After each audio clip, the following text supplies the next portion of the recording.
We have a lot to do today, a lot. Kratz, Pilar, Braun.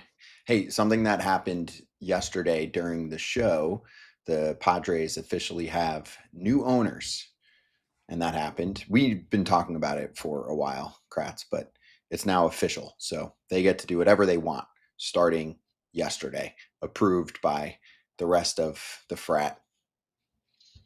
Yeah. Unanimously, too. I almost said anonymously. Unanimously, they all agreed to accept them in, even though some of them were like 3.9 million? Billion. Dang it, I said billion. Billion. $3.9 billion. Good for them. First majority black owner in baseball. I love it. And Manny Machado even said, Manny Machado's like, I can't wait to see what a owner with Latin heritage is going to do with a baseball team, especially in that area. So there's a lot to be excited about this. Yeah, the names are Jose Feliciano and his wife Kwanzaa Jones, KP. They have indicated that they are going to try to keep the fun times rolling in San Diego, but add a title to the mix, not just the sellout crowds, the investing back in the team, the whole deal. They've done a lot of that with the last group. Yeah, I mean, I don't expect anything to change immediately. There's not much they can do at this given time post trade deadline. The uncertainty of baseball next year, but they obviously invested a ton of money into buying this team, and the Padres draw extremely well. I think the last thing they need to do to kind of solidify potentially their legacy in San Diego, purchasing this team, is bringing home a championship. And it feels like you spend that much on the team, it feels like they're a group that's going to go that extra mile to potentially go out and try to acquire players and truly try to win in San Diego, because they have an incredible fan base. It's one of the best stadiums in baseball. There's not much that needs to be done with the actual, Petco Park. It's beautiful. The playing surface, everything about the stadium. It's now about trying to bring a championship back, and feels like they got the right people to do it. Yep. We'll see what they do. And now, let's charge the damn mound. Charging the mound. I mean, PCA have a game to start and to finish with dingers. Just an all-around incredible performance. And KP, this series is on fire. This is the series that's taking over the beginning of the week with the White Sox and the Cubs. Back and forth affair. You had the Benintendi homer late, but ultimately PCA does the trick. We're going to get into some of the nitty-gritty here, but first, overall, how cool is this from someone who recently played with the White Sox during darker times?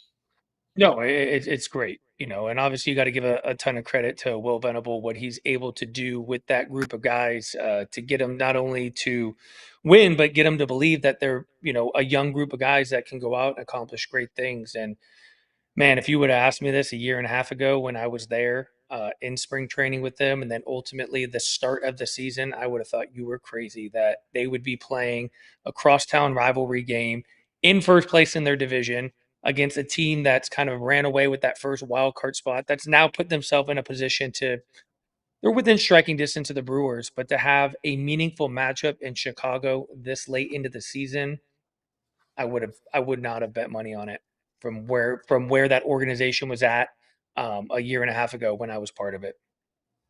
I mean, PCA definitely locked up the NO MVP. Not Ohtani MVP. Like, he's definitely the best player that's not Shohei Ohtani. Shohei Ohtani hit 2 dingers too. Yes, I get it. He's still behind him, but to have a game where whether the young players, and we even asked yesterday, the Sox machine, we asked them if people know about the North Side, South Side rivalry in the locker rooms, and it was kind of like, I don't know. Even if they don't know it, they know they're 2 good teams on the field. And for PCA to lead off and to walk it off shows that he knows exactly what the situation means, and he's able to step up and get the job done at a time of year when last year he was fading. He seems, yes, I get it, he had a little bit of a tough stretch recently, but he seems to be getting stronger, and all the stuff they did early in the year is paying off, that it's staying there with his 30-30 season. Yeah, not to mention, him fading, but It's very ironic. Yesterday, I just had the TV on. The earlier game was on. I believe it was the Cardinals and Reds, and then it was just showing like ballpark cam. And sure enough, PCA was out there early, hitting off a tee on the field. Then John Maley was slipping to him. So this is a young player who obviously has so much talent, but I don't think he liked the way the season ended for him last year, kind of fading a little bit. The fact that he's out there continuing to work, and I'm not a huge WAR guy. I think there's some validity in it because it does tell you some things, but the fact that he's leading all position players in WAR at 8.2, a full point above Otani, this guy's a complete player. I mean, look at these offensive numbers, and we're not even talking about arguably the best defender, regardless of position, in major leagues. It's really fitting that he would go out, lead off, home run, walk off homer. Otani would keep himself kind of in that race, that conversation by hitting 2 home runs yesterday. But without Otani pitching right now and missing a significant amount of time, PCA is my MVP right now. It's incredible what he's been able to do.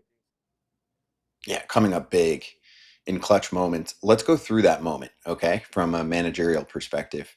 Kratz, you dealt with this all the time where you're trying to figure out what to do in these scenarios. Let's roll back-to-back tweets to explain what happened in extras. Here's Scott Merkin, who covers the team, wrote, Will Venable on thinking about walking PCA in the 10th when you had first base open. Quote, no, that's not an option there with Seiya Suzuki behind him. That puts us in a tough spot. Not a thought. I mean, think about all the options. That's not one we're going to make there. Okay. And he actually further mentioned to the media how they would have considered putting Suzuki on first with the empty first base. Now, here's Jesse Rogers talking about the difference between the two relievers on the mound. He said, with a base open, Jacob Webb drops a curve strike, gives him nothing else to hit. This is Murakami. Walks him on the next 4 pitches. If he chases, great. If not, move on. Next inning, same scenario, bottom 10. It's Hagen Smith, the rookie, barely in the big league so far, right? Big time stuff. Sneaks a fastball by PCA at 2-0.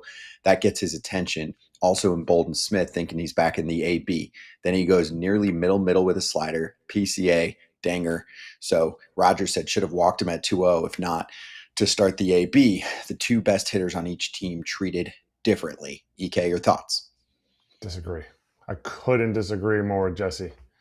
You don't walk PCA in that situation. Seiya Suzuki's hammering lefties. That is now, do you hang one middle, or do you sit there and say, what is the adjustment? We can talk about pitch selection all the time. I didn't throw the pitch. I didn't call the pitch. I can't sit here, excuse me, and do a, water cooler judgment of what they should have done. No, in my opinion, you are going after PCA there, walking Suzuki, just like they said, and then trying to get the next one. Now, if you go after PCA, it doesn't mean, well, you can't walk him. No, it's kind of like one of those things. How aggressive is he? Does he want to get the job done? And once you blew him away, to me, maybe you waste another heater, even if that goes 3-1. Nobody wanted to throw a cement mixer slider middle. Yeah, I mean, I'm obviously going to defer to Kratzy in terms of pitch selection and things like that. But, obviously he showed signs of coming out of that slump a little bit, obviously leading off the game with home run. He had 3 hits in the game, but you got to go with the left on left matchup right there. And you look at kind of his recent struggles. He was hitting 111, 173, 333 over his last games. It's a tough call as a manager, but I do agree with Kratzy right there. Some of it was more about pitch selection. I don't think you give him the automatic free pass right there for as great as PCA is and has been. Sometimes you have to play off a guy's emotions in that situation, and you try to get some chase there. And I know he did a good job getting 2-0 in that count, but blowing a fastball by him right there and then immediately going back to the slider is probably the bigger question that needs to be answered. What not do you pitch to him or not pitch to him there, especially with Suzuki, how he's been raking, especially left-handed pitching right there. That's the guy you got to go after. Nobody wants to hang a pitch in a situation like that, or no one wants to hang a pitch in general, but I think it's more about the pitch selection as opposed to do you pitch to him or not. Yeah, I mean, you definitely see what I, based on the result, based on the pitch before, I would say He was probably sitting soft. He is an MVP candidate. You don't get to 2-0 and go, probably getting a heater. And then he got blown away. No, he was probably sitting soft, thought it was going to be a slider, and he was going to get the job done on the pitch before. So maybe poor pitch selection, but it's only poor pitch selection if he hits a walk-off dinger. Did either of you guys see Sam Antonacci's hit by pitch? Did you guys see when he was hit by a pitch? Again? Gee, you mean every game? Yeah, basically. This was 23, I think ties the franchise record. I mean, the elbow definitely has the shakes a little bit sometimes. So just curious if there's anything you can do to try and prevent that.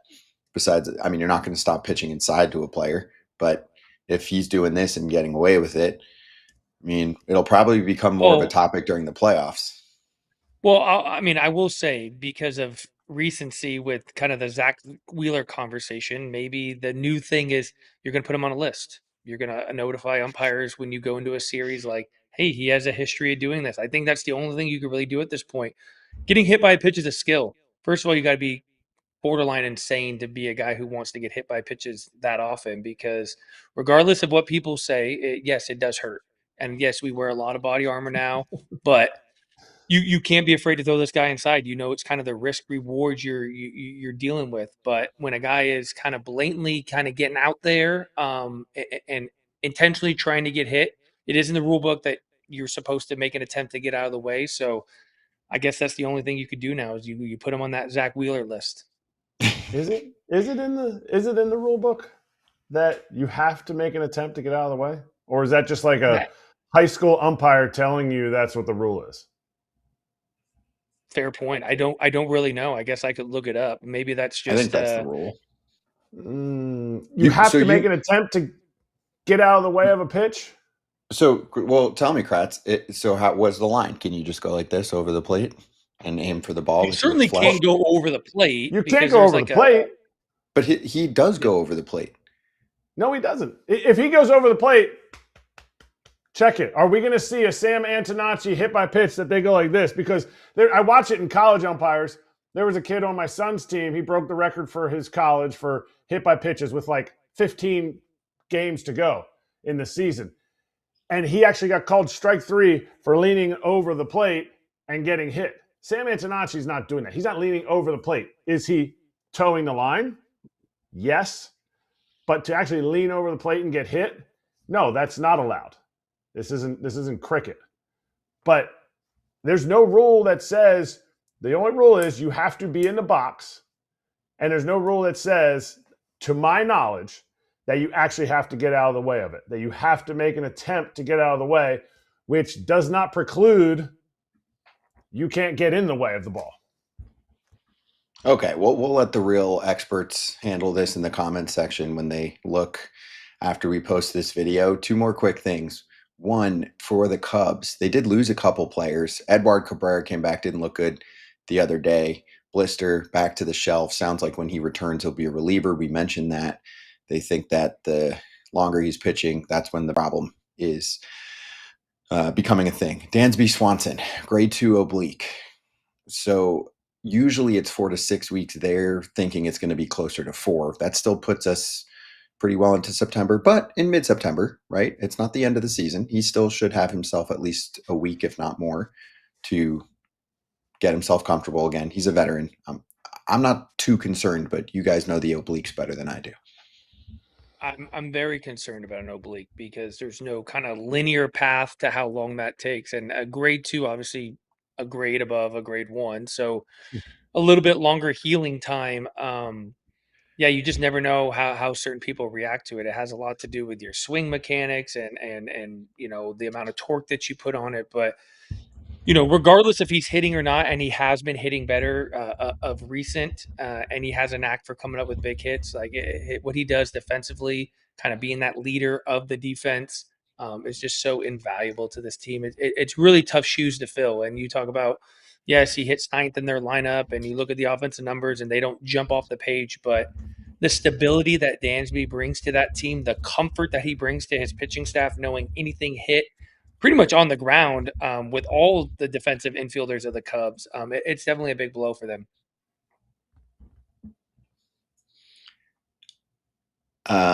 Ready, Kratz?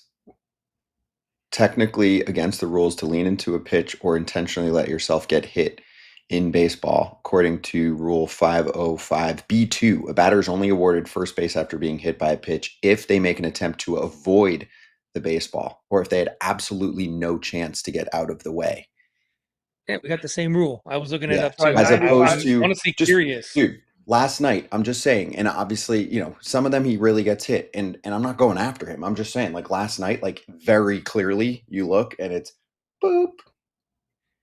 It's not boop. It's not even just stay still. It's out, not in, not straight, out during the pitch coming in.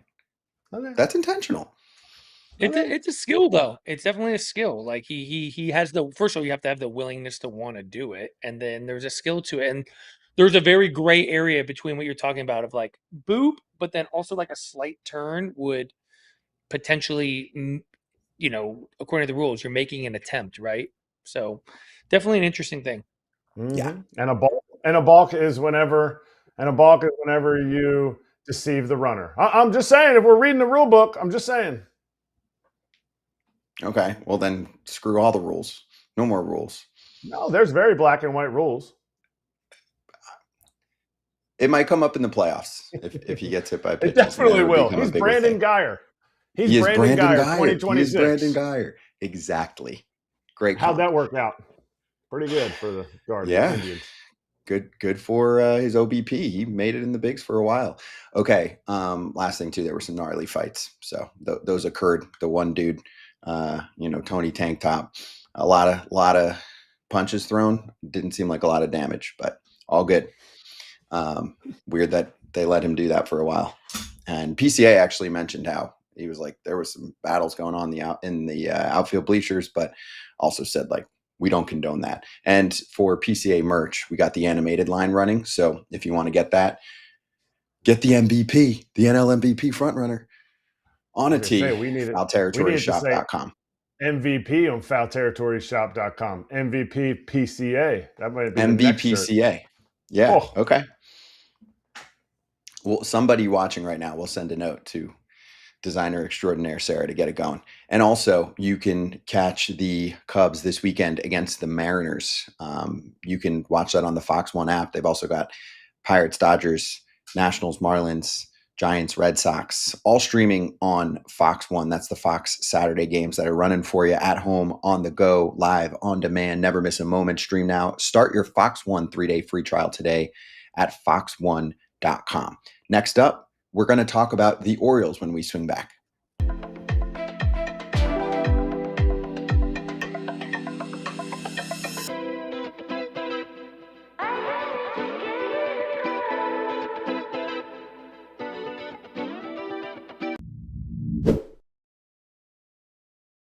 For the families out there looking for a new path to help your child succeed, take a look at K-12 Powered Schools.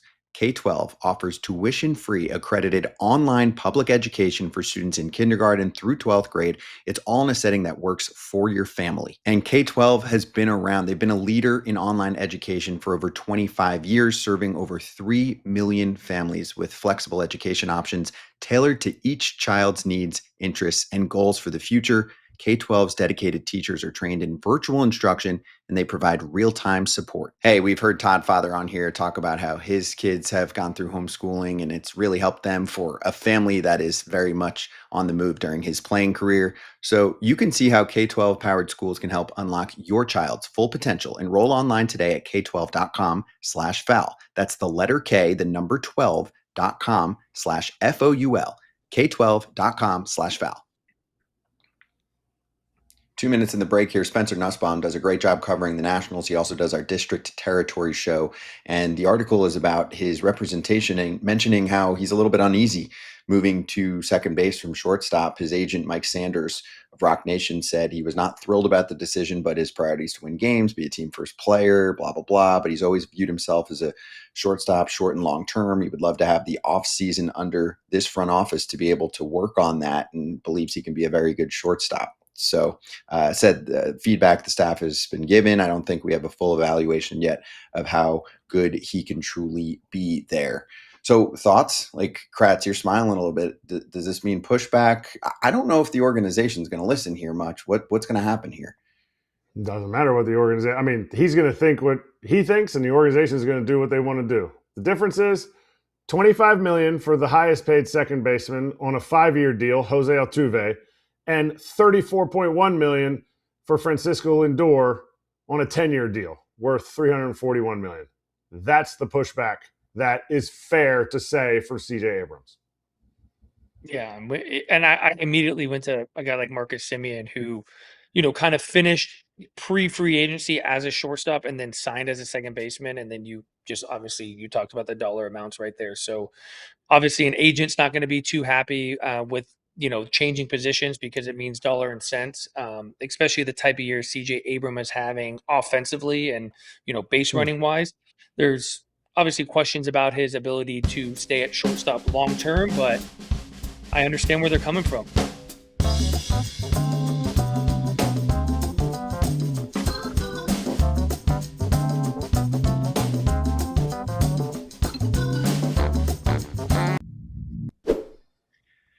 Oh, let's talk about this team that's back in the wild card mix. Tim Barbalace joining us, and you can hear him on Birdland Territory, talking Orioles, part of the FT Network. Also, he's on 105.7 The Fan, out there every day in Baltimore from 2 to 6 Eastern, so he's dialed.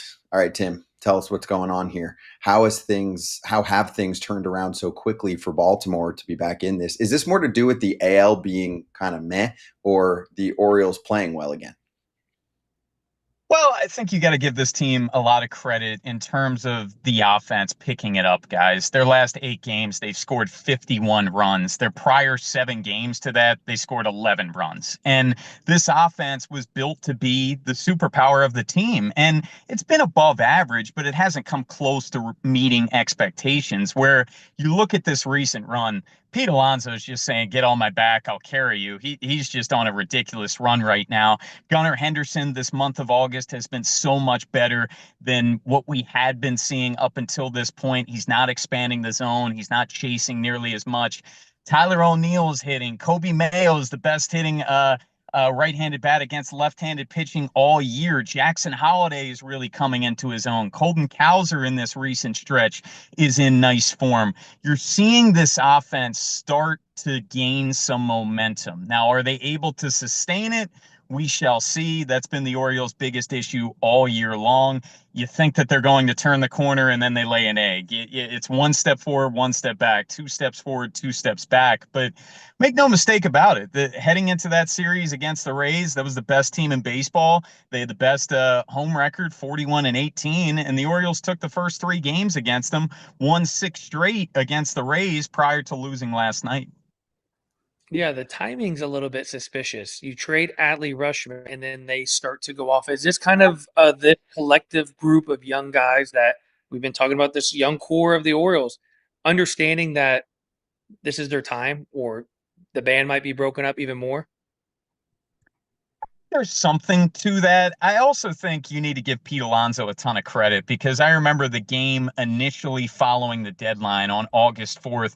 Orioles won. Pete had a monster game, and he did a walk-off interview on Masson. And he was basically saying, look, guys, like, it is what it is. We need to rally. We need, it's on us the rest of the way. Let's have a hell of a ride.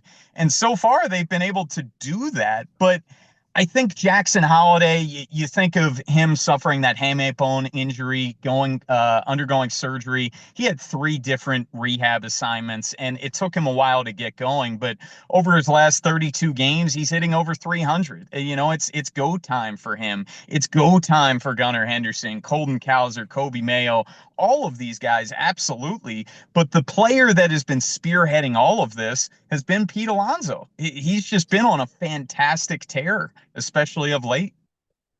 I mean, you can just recycle it's go time for all those guys for the last few years. But you talk about Pete, the new addition this year, they went out and paid for Pete to do exactly this, to carry the team.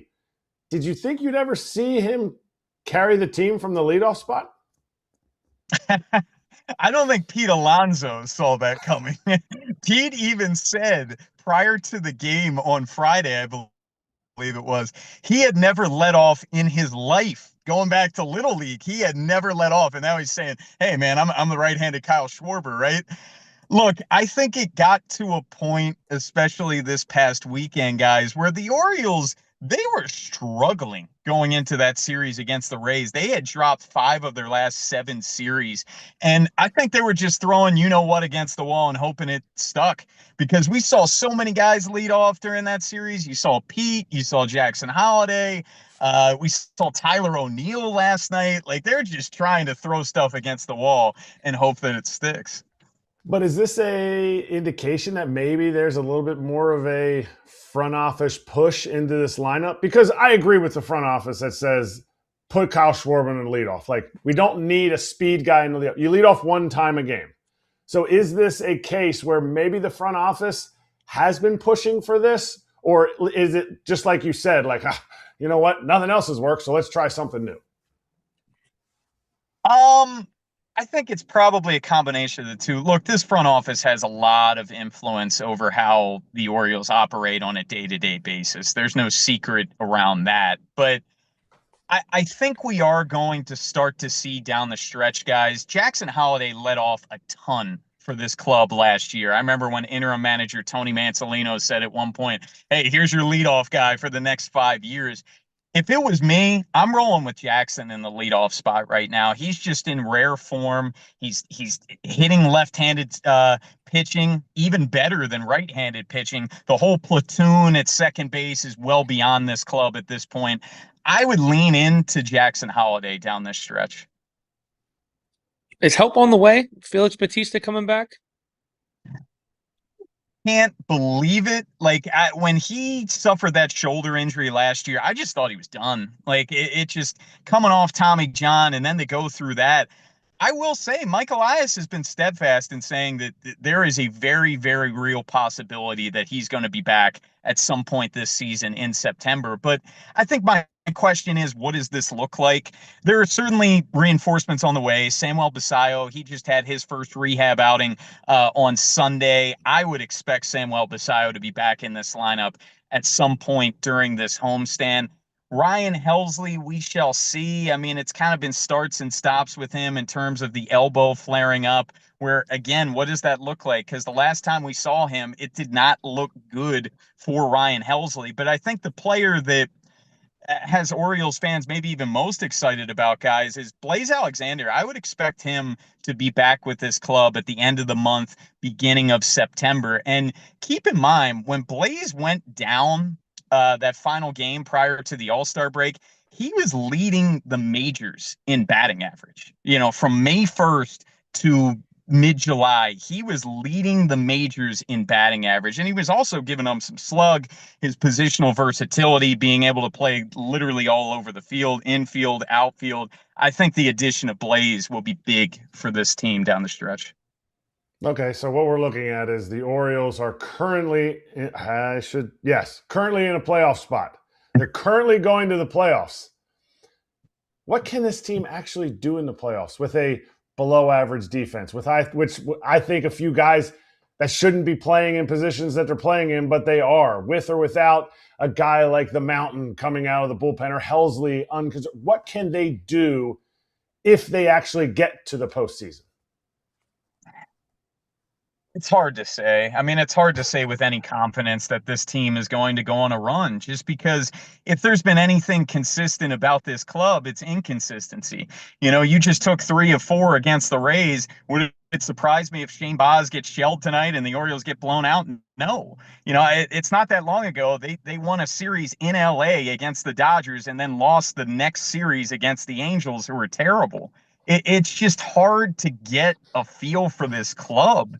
And when you get to the postseason, look, it's something that Orioles fans talk about constantly. This is a ball club that hasn't won a playoff game since 2014, when they swept the Tigers in the ALDS. That was their last playoff win. So this is a team with not a ton of playoff pedigree. Who's going to get that ball in game 1? I would envision it would be Kyle Bradish, but he has all of one playoff start to his name. it's hard. I can't imagine this is a ball club that's going to make a deep run in October just based off what we have seen through the first 120 plus games. Hey, as you know, baseball's so much about timing. The Orioles playing good baseball, going into a really tough place in the Trop, winning 3 out of 4. What's your expectations with them going into New York? And I know New York isn't the same team without Aaron Judge and Cody Bellinger. What's kind of your expectation for this series? Well, it's kind of funny. It's sort of flipped in terms of how I view this team of late, where the offense, you were just trying to bring them to the party for so long, where the strength of this team has been the starting pitching and the bullpen. They're top 10 in starter ERA, top 10 in bullpen ERA since May 22nd.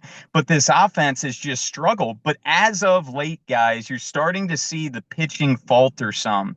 The starting rotation's kind of in foreign territory. Brandon Young has already vastly exceeded his career high in innings. Kyle Bradish, this is his first full season off Tommy John. He threw all of 60-some innings the prior 2 years combined. And Shane Baz is on pace for a career high in innings. So that's going to be a storyline to monitor moving forward. But in this immediacy, Shane Baz is on the mound tonight. You know, he had a season low 3-inning outing his last time out in Minnesota. The Orioles typically do not give him run support over this season, but I have confidence in this offense right now. Carlos Rodón is getting activated off the IL. He's making his first start with the Yankees since the end of June. Maybe this is a good spot for this Orioles offense to keep it going. Max Fried was just put on the IL. So I think Warren's starting tomorrow and then Garrett Cole on Thursday. So this, and you can say this with every single series, but this game 1 seems pretty pivotal. If they're able to take this game 1, I love their chances to take this series. I think this offense is going to continue this momentum that they've been on. Tim, do you know who got the last 5 outs of the game that they just lost? That was Brian Baker. Yeah, and encourage the fans to look who Brian Baker played for last season and was traded for. Do you know any other reason why he was traded away from a team that clearly needs bullpen pieces and is now leading the American League in saves? I look at it this way. They gave Tyler Wells over there, and Tyler Wells was one of their best relievers, and he was under club control through next year. So you're going to have to face both of those guys the rest of this year and 2027. Look, Brian Baker, during his time in Baltimore, he was a power arm, but he was very, very inconsistent. I will say last season, he was starting to turn things around, and who the heck could have seen this run out of Brian Baker at this point? He hasn't blown a save since May. Look, I've always loved Brian Baker in terms of like his swagger and just, you know, he doesn't give a you-know-what attitude. Like you saw after he completed that save, he grabbed his junk because the Orioles are doing that of late as this weird celebration. So I've always been a Brian Baker fan, man. But look, Baker's got multiple more years of club control. Wells has next year of club control. Adley's a Red Sox. We've seen multiple of these moves in the AL East. All right, last one for me. We know how very average the American League is this year. What do you need to see from the Orioles in order to kind of separate themselves from the pack and get a wild card spot? I think it's just more of what we've seen in this recent stretch. If this offense can continue to turn it around, look, I don't think it's any coincidence that Pete Alonso is going really well. Gunnar Henderson, he's starting to have his best month of his season. And the Orioles are coming off their best series, arguably, of the year. So I think it's more consistency from this Orioles offense. And then the starting rotation get back on track themselves, where this last time through it hasn't been nearly as good as it was leading up to this stretch. It's just when something's going, something's not. That they haven't been able to put it all together over a prolonged period of time. If they can get the pitching to go along with this hitting, they're going to go on a run here. All right. Let's say that happens. Does that save Mike Elias's job, or has he already made his bed based on the moves he's made and put this team in bad positions? It's really tough. That's the $1 million question, man. A lot. Look, A line that I've been using a lot this year on Birdland Territory on 105.7 The Fan. If this team does not make the playoffs, if you would have went to Mike Elias at his introductory press conference 8 years ago and said, Mike, through the first 8 years of your tenure as GM, now president of baseball ops, you will not have won a playoff game, how would you categorize that? He would call it a failure. He would. I mean, that's just the reality of the situation. And this isn't an Orioles thing. This isn't a baseball thing. This is a sports thing. If you go 8 years as a GM and not win a playoff game, I'd love to know how often that's happened over the course of all sports, not just baseball. Now, if they end up making the playoffs and they make a little bit of noise, maybe that saves him. Maybe they miss the playoffs and he's safe anyways. They'll hide behind the lockout, saying that they don't want to go through this during all of this uncertainty during the offseason. Look, David Rubenstein, the head owner of this team, has always been – he always heaps Mike Elias a lot of praise. But I don't know if you guys saw a recent interview that he did for a book that he has coming out about being an owner. He said that he's embarrassed by what has happened over these past couple of years. He mentioned that they infused a ton of money, and right now they're closer to last place than a play. So it. I could go either way with this. I really could. If they make the playoffs, my bet would be that he's safe. Yeah, that's fair, right? And if they don't, he's out. I mean, gosh, playing to that question about Baker, possibly, right? It should be, though, like you're saying, right? 8 years, you don't make it. The owner's embarrassed. There's only one thing you can do in that case. And I'm with you. How embarrassing when you could be handing a 4-game sweep to the Rays and Brian Baker is dusting off 5 outs against you, and you're just giving your division rivals multi-year relievers to burn you as a fringe playoff team. It's very frustrating, Tim. We've talked about it over the years when I'm like, what is your plan here? Just collecting and hoarding prospects or actually trying to put together dubs? So anyway, I can go all day, and Birdland Territory does go all day. So Tim, thanks for joining us. And I encourage everyone to check out much more Orioles coverage as part of the FT network on that show. Appreciate you, man. Thanks, guys.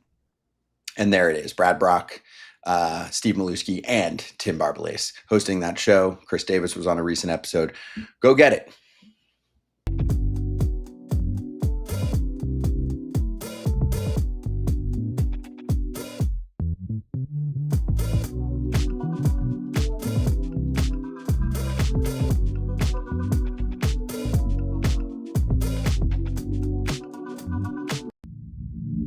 Hey, for those of you that are on your phones very often, or even if you don't use it much, you should check out your wireless bill and make sure that it is treating you well. It's summertime, you're feeling good, right, AJ? But are you spending too much on your wireless bill, and should Mint Mobile get involved?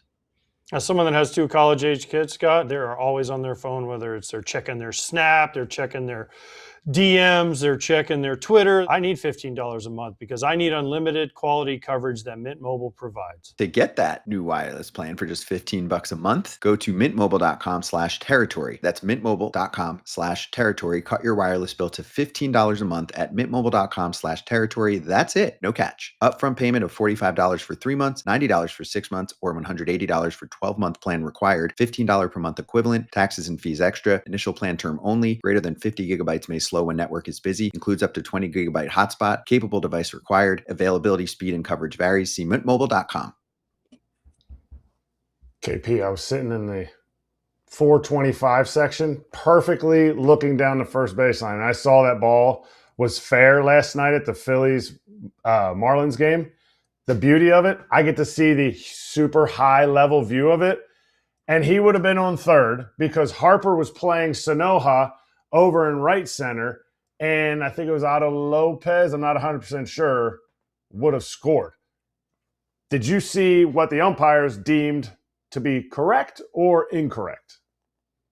Well, I think incorrect, but I have a very interesting take on this because when we start losing common sense and the game's going more technologically sound, I think there's a way that technology could be used. And I don't know exactly what that looks like, But everything Clay McCullough is saying, considering the outfield positioning, the size lead, no one's holding him on first base. Otto Lopez can run a little bit. I definitely think they got the call wrong. I mean, clearly they got the call wrong, fair or foul, but where the runner should have been placed, I think they got wrong as well. Don't we have so much like math? Oh, this guy was running at 27.6 miles per hour. The ball was hit 102 feet away from Bryce Harper. For him to be able to get over to that ball, he has to run 29 miles per hour, which he's never done. You know what I mean? Like, all things that if they want to do this with the numbers, they could easily do it. It's a easy math problem. With my eyes, not a chance they get the runner out at home. And I'm not sure if it was Otto Lopez or not, but not a chance. Harper was in a pull shift, like 6 feet to the pull side of right field.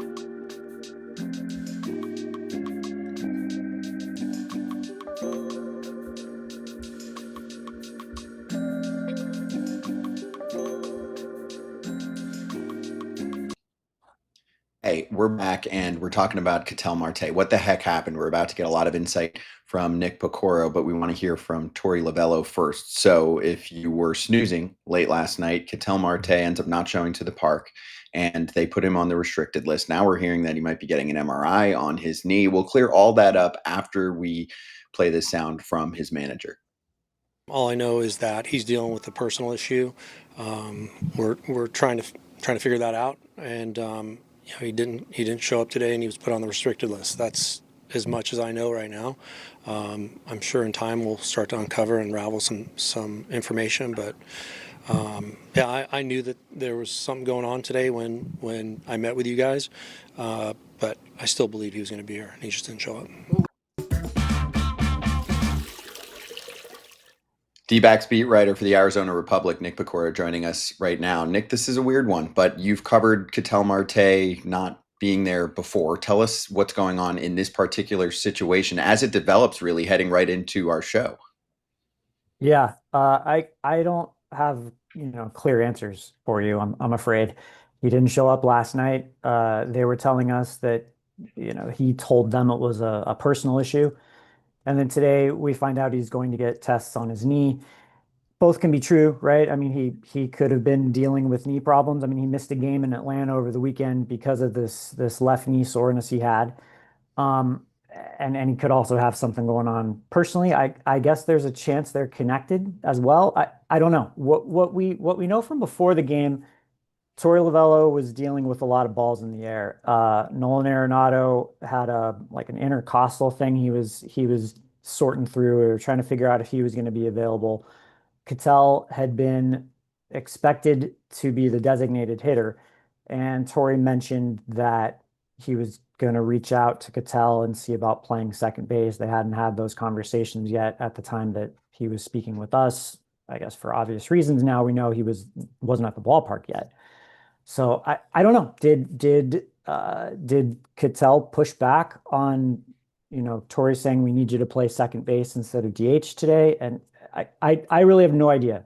We're still trying to figure out exactly what all went down yesterday and why Ketel never showed up at the ballpark. Because I mean, if it's an injury, you go to the ballpark to get treatment, right? I mean that's the way it should go down. You need to go to work. That's the way it goes. Yeah, definitely very interesting. I have my thoughts. I'm not here to share those thoughts, but I was in Atlanta over the weekend, and this team looks like a legitimate playoff team. Bad timing with all this. How's the team going to kind of deal with these distractions? Or is this something, it's not the first time Ketel's kind of been in the news for things like this. Is this something that this group's just kind of accustomed to dealing with?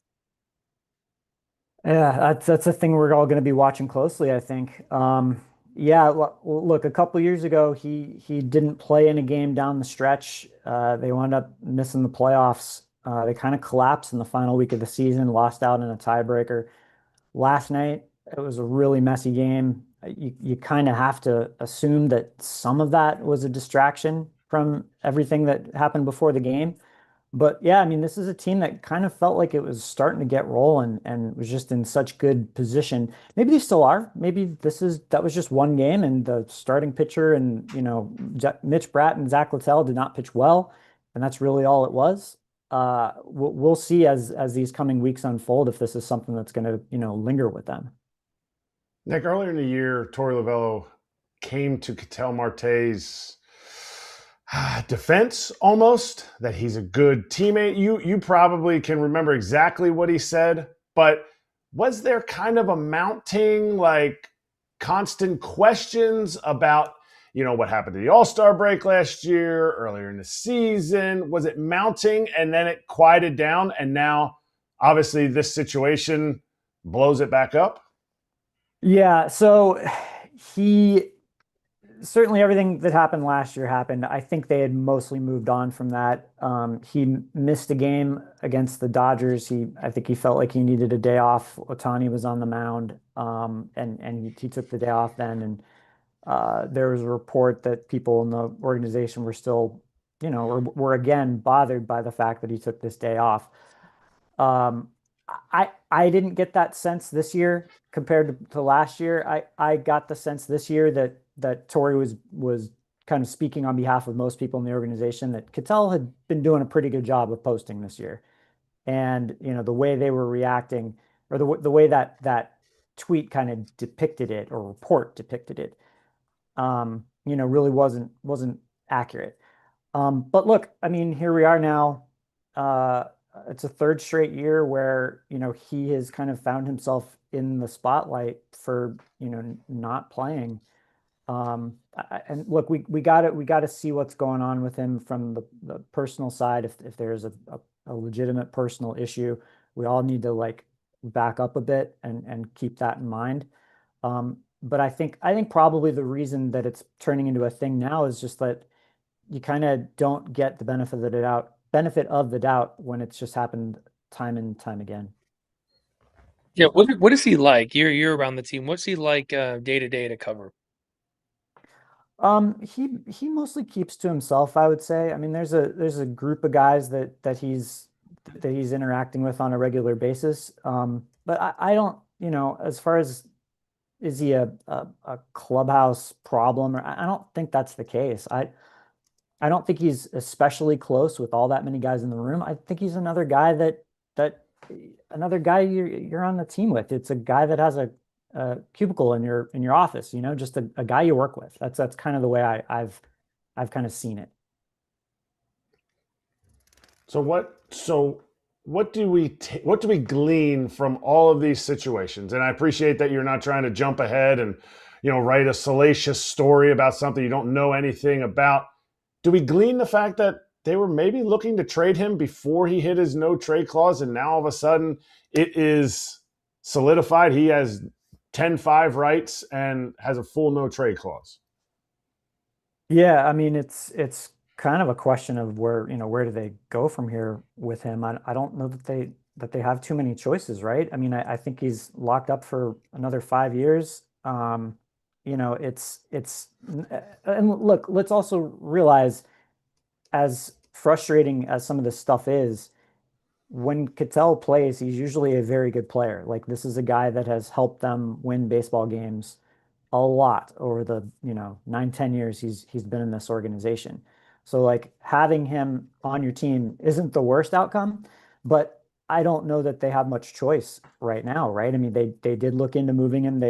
Last winter they didn't get an offer that they felt was good enough, and now he has 10-5 rights.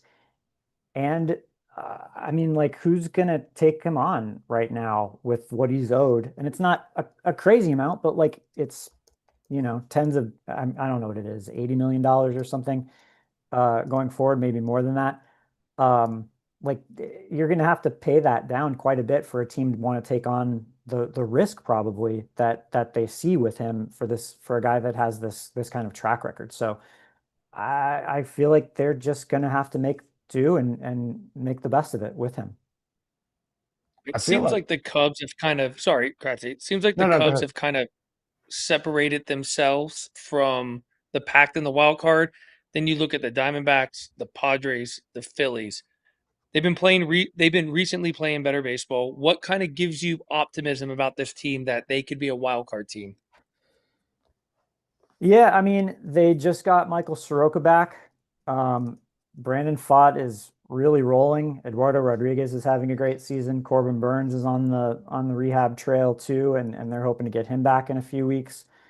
The bullpen has been very good, and then I think offensively, it's just kind of become a lineup that they still struggle with guys in scoring position, but they've kind of been doing just enough to win games, and they don't beat themselves. This is a team that plays good defense, goes first to third every chance, all that stuff. They bunt, they do the little things. So it's a good team. They've been playing really good baseball now for, the better part of 5-6 weeks. So it's going to be really interesting to see how, the events here in Boston are going to factor into how things go moving forward. Nick, I'm going to go back to your statement of the fact that I don't know who would want him. Jazz Chisholm's going to be probably the best second baseman available in free agency. And if he's available in free agency and he has any suitors with the act and stuff that he does, I have a hard time believing your statement that teams would not want Ketel.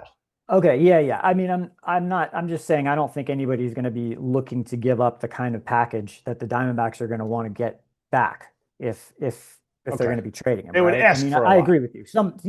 For sure. I mean, he's too good to just give him away. Right. If they wanted to give him away, someone would take him. I agree. Okay. I had to get that in there. Sorry. That's fair. And last one here, and then let's go back to the Diamondbacks as a whole, because there's some guys I want to hear about coming back, like Justin Martinez, and then even timetables for a guy like Corbin Burns. How does Torey Lovullo handle this if he's not able to share much, right? At some point, I mean, Nick, you're at the park, right? You're going to keep asking questions until we get answers. That's your job, right? So Torey's saying he's fine, right? He's physically fine. And then today he's getting an MRI on the knee. So I don't know if that was a thing brought up recently. He's on the restricted list. He's not on the injured list. Yeah, the physically fine thing, I don't know if this was clear yesterday, but like when a guy doesn't show up to the ballpark and you're asking, is everything okay? Like what's going on? And their answer is, look, he's fine. He's physically fine. Like that. I think that's what everybody's worried about a person's well-being, right? So when they said physically fine, I think that's the way, at least I interpreted it. That's the way I was asking the question. So I'm not sure that that him having a knee thing is necessarily a contradiction there. But yeah, I don't know. I think Torey's probably choosing his words carefully because he hadn't really had a conversation with Ketel yet. I don't know if he'll have had one by the time we talk to him in a couple hours here today. We'll see. And it sounded like, he tried to reach out, but wasn't giving him much. One more sorry on this. Do we know, is he going back to Arizona to get the testing done? Okay, so there's another one. I mean, you've covered ball for a long time. You're awesome at doing this. I love following, your work on the Diamondbacks. Nolan Arenado had to get an MRI, didn't he? And there's MRIs at every ballpark. Why do you have to fly home for that? Yeah, I mean, I guess serious question. Told you they weren't. Yeah, I agree. I guess they're just telling him. This just tells us that they weren't planning on playing him here in these next couple of days anyway. I mean, right. Okay. whatever the personal issues are, maybe he's still sorting through those. These can be independent of each other. Okay. All right, let's get to the team. So Justin Martinez is back. Jordan Lawler is back. Corbin Burns timetable. Anybody else that we're missing that we should think about? These are some talented names that could make a difference down the stretch. Yeah, Lourdes Gurriel Jr. I'm trying to think. We've had so many. Ryan Thompson's banged up and on the injured list.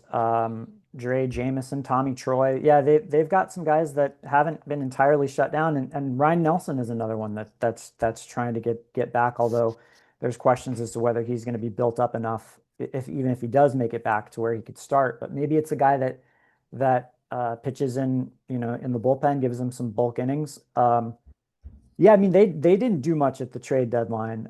They didn't do as much as they would have liked, that's for sure. But I think they also knew that they were going to have a lot of guys coming back that were going to have a chance to make an impact on this team.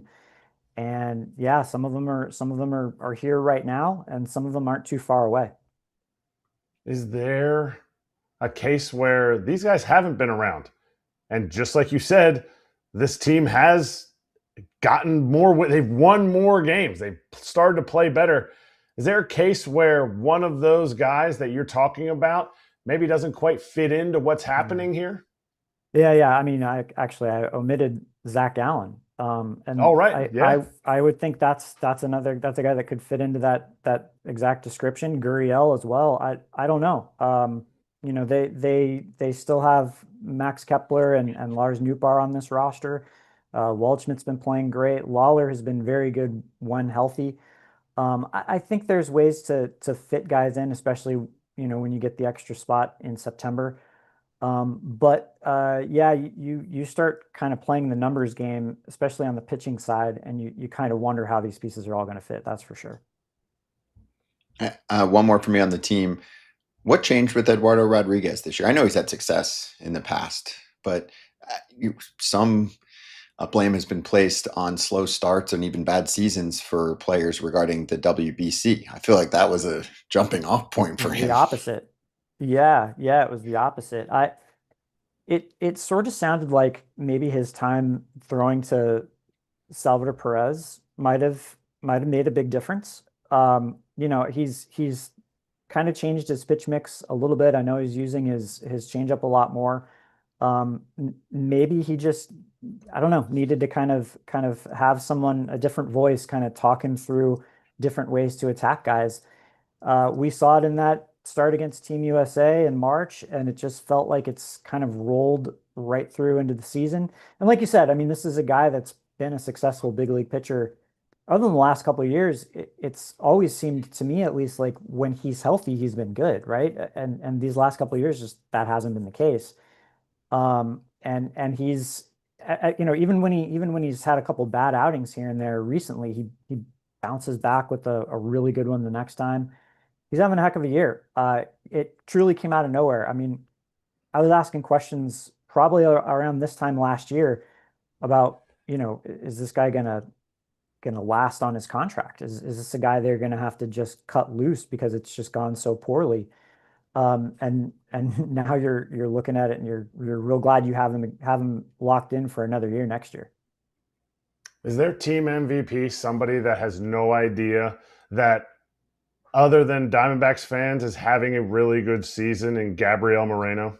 Yeah, that was exactly the name I figured you were going. Yeah, he's been unbelievable, man. The way that he swung that, we've seen it in stretches in the past for sure, but it's just been like 2 months, just relentless, like tough at bats, line drives to all fields, occasional power. He's been terrific. We knew it's in there. The way he was talked about as a prospect coming up, if this isn't like a surprise, but I just think it's probably a combination of things like, he's had trouble staying healthy in the past. And then just look at catchers, man. I mean, it often takes catchers hundreds, thousands of at-bats in the big leagues because they have so much on their plate to really fully develop on the offensive side. And I think we're starting to see that with Gabby. Nick, this was great. Thanks for jumping on with us. Really good info. And, fans looking for answers here on the Ketel stuff. I think at least learned a little bit more of the backstory, and we'll see what happens from here on out. But you can follow Nick at Nick, Piecoro, on Twitter X. And then also you can follow him in the Arizona Republic, all his articles there. Appreciate you, Nick. Good talking to you. Yeah, guys. Thanks for having me.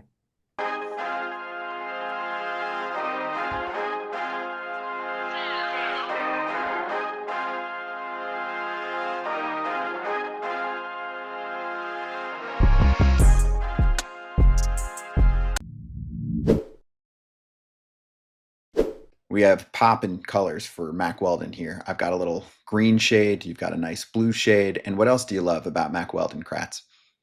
I can be head to toe with Mack Weldon. I have the underwear. I have the shorts. I have the pants. I have the socks. Obviously, we got the shirt and the jackets.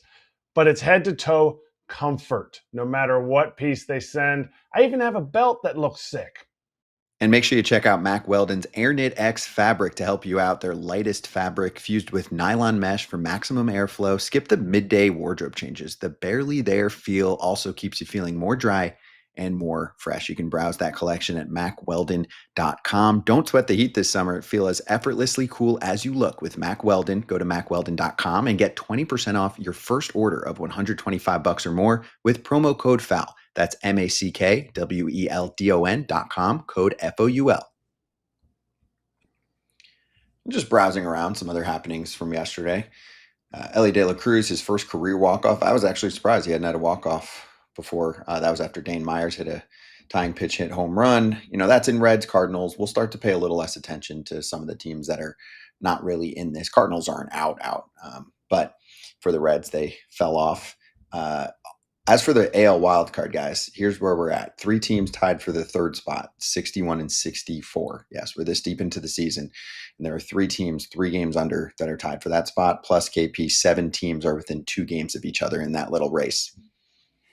Yeah, I mean the Ellie thing, it's crazy. There's a lot of great players in the game that just don't have walk-off hits, and there's some players that were just very mediocre that have a ton. It's just the opportunity has to present itself.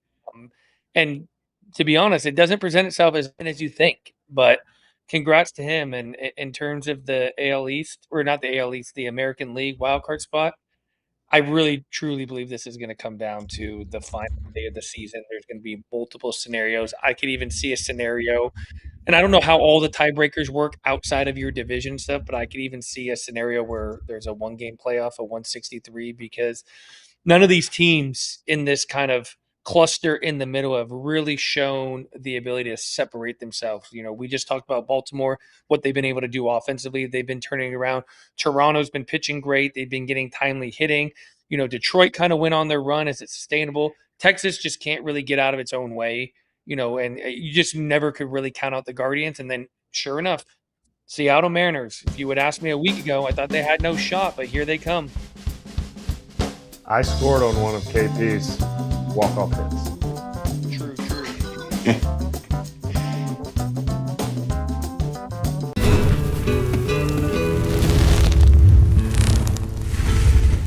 Hot corner time. This is a man who was known as Superman, Kevin Pillar, in the outfield, and was an all-out hustler through his whole career, but also an outfielder, right? And he, just like anyone else in the big leagues, went through his ups and downs, especially at the plate, like anybody does. Kyle Tucker's going through that right now, but he has had superstar numbers in the past. So what we want to do here is get your take on what's going on with him. And also Eric Karros, who's been on broadcast TV for a long time, mentioned how he thinks he needs a reset in Arizona. Now, the Dodgers are fine. They're leading the division by a mile. They're going to make the playoffs. They're fighting for a bye. Get it. But Kyle Tucker is being paid more than anyone this season alone. And he looks lost at the plate. At home, on the road, he's fine. And the bigger issue now, too, that I'm curious about, and I want to start with, KP, is what's going on in the last few days in the outfield for him, where it looks like things are getting to him mentally. Do you agree? Yeah, I think so. There's definitely some mental stuff going on here, but I think part of the reason Kyle Tucker got the amount of money he did, is because he also plays a good right field. When he's out there, and obviously when he's been successful at the plate, he's been able to play a great right field. The fact that he's not hitting right now and he's really playing a below average, and at times doesn't look like he's very invested out there, there's definitely concerns. And from a standpoint of Eric Karros, who follows the team and covers the team a lot more than I do, for him to come out and make a statement like he needs a reset, is a very interesting thing. And it's not as simple as just telling a guy, hey, who's making, $70+ million this year, hey, you need a reset, go down to Arizona. It's a very difficult thing, but it's crazy because you would never think this from a guy like Kyle Tucker. I went through struggles like that, but baseball was hard for me. Guys like Kyle Tucker don't ever seem like the big game's very hard, right?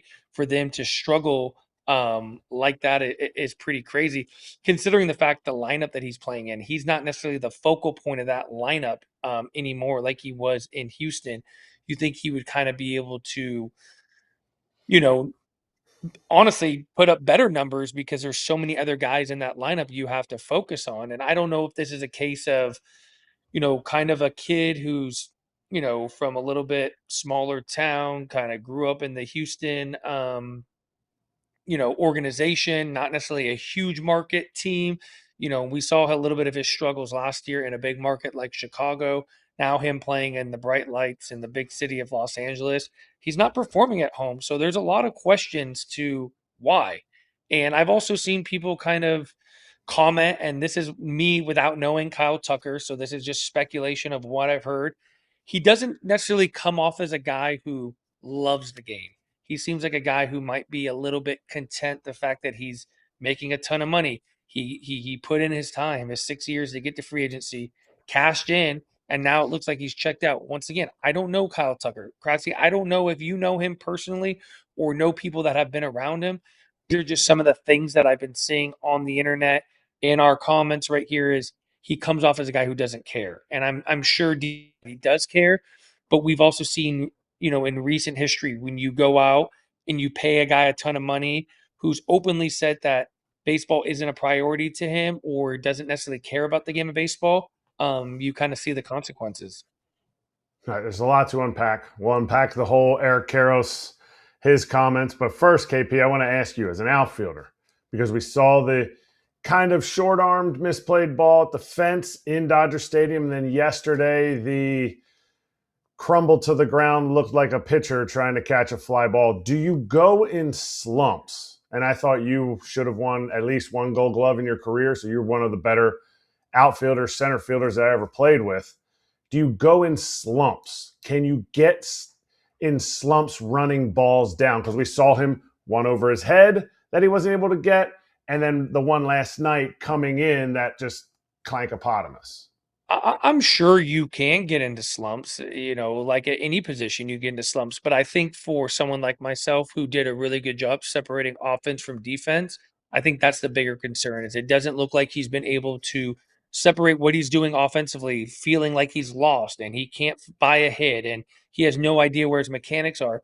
When you take that out to the field, yeah, it's going to look like you're slumping and it looks like you're not going to go make those plays. But when you can kind of have that firm line of, this is what I do offensively, this is who I am offensively, and this part of me never should struggle because I'm so gifted, I'm so talented, and more than anything, I have the willingness to go out and make plays for my team. That's really what it looks like right now is he can't separate the two, and he's not willing to kind of really put his body on the line in order to go make plays. I knew from the type of player that I was, that was my calling card. I couldn't allow defense to slump. I had to go out there and make plays for my team because what I did offensively was so up and down throughout my entire career. And I had to kind of trick my mindset into believing that if I went out and I made those plays, the two that you're talking about, one going back against the wall, one coming in, I had to trick my brain into telling myself that was as good of getting a hit. So like I could start to kind of use my defense to hopefully propel my offense because a lot of people, if they don't hit, they don't play defense. I felt like if I played defense and I could trick my brain into being like, hey, that feels as good as a hit, maybe I could kind of pick up my offensive game. All right, KP, it is as good. Believe me, that's why they have all the statistics that they have, the value of making a catch. That's why they're doing it, because the nerds are like, well, is that as much of a value? Wait a minute, it is, and that's why you are a good player. My question to you is about changing teams. You keep talking about Kyle Tucker being a superstar, about him being that player that, is better than you. He's also still a human. So changing teams when you don't start out or you don't hit the way that you want to or have in the past, how much does that snowball on you? And could that be something that's snowballing on Kyle Tucker, regardless of he sucks at home, he's better on the road?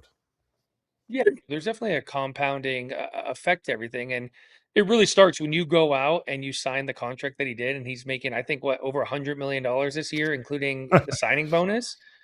Once again, a lot of us would love to have this problem, but this is me talking the human side of the game because once again, we're not robots. We don't play in a simulation. We still have feelings. There's still a lot of things that kind of factor in.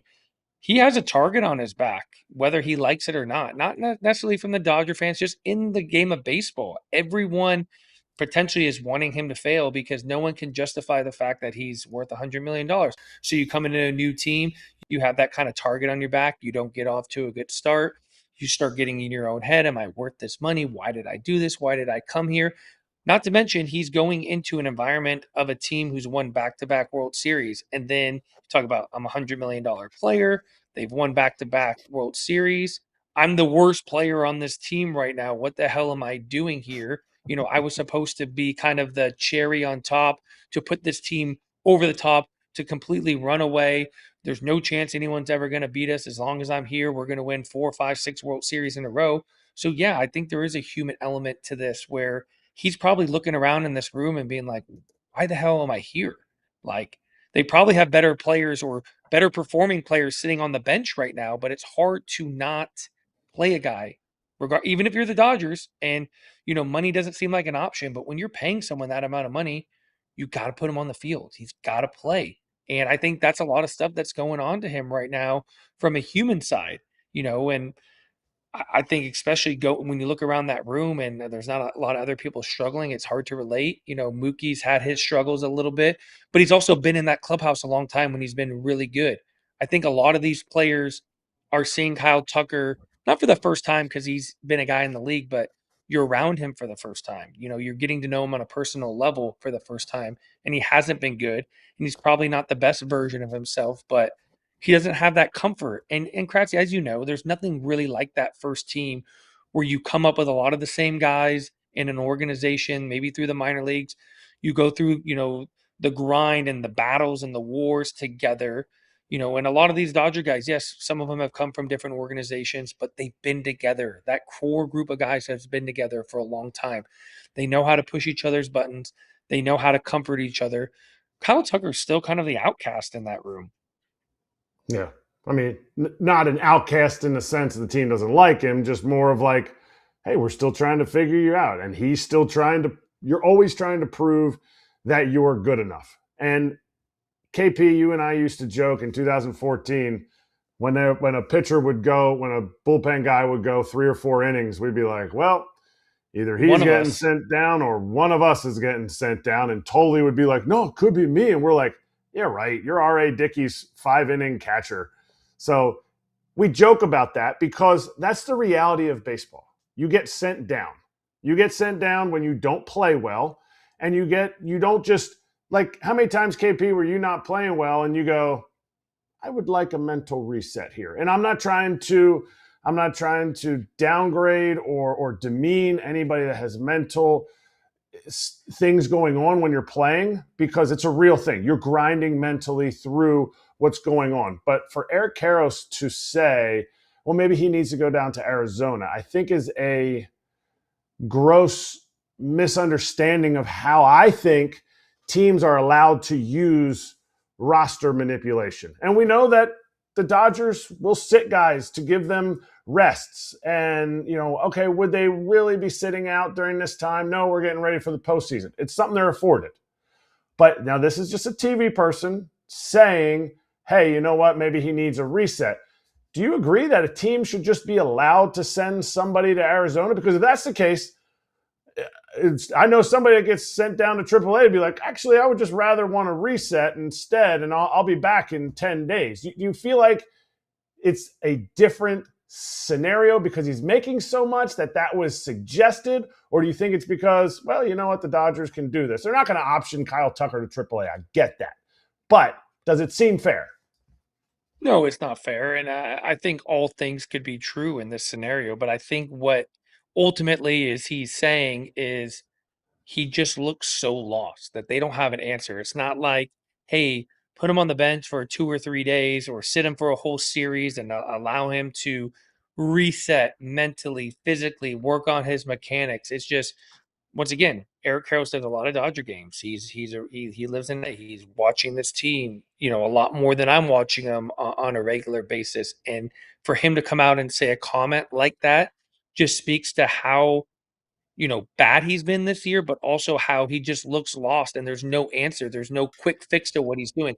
I think that's ultimately I'm gaining out of it is there's no quick fix for what's going on. And, the default, in a perfect world, perfect scenario without the rules that we have in place where you could just send guys down or you could put them on a little mental reset or a little vacation to Arizona. I think he's saying is he needs some time away from the game to kind of figure out what the hell's going on.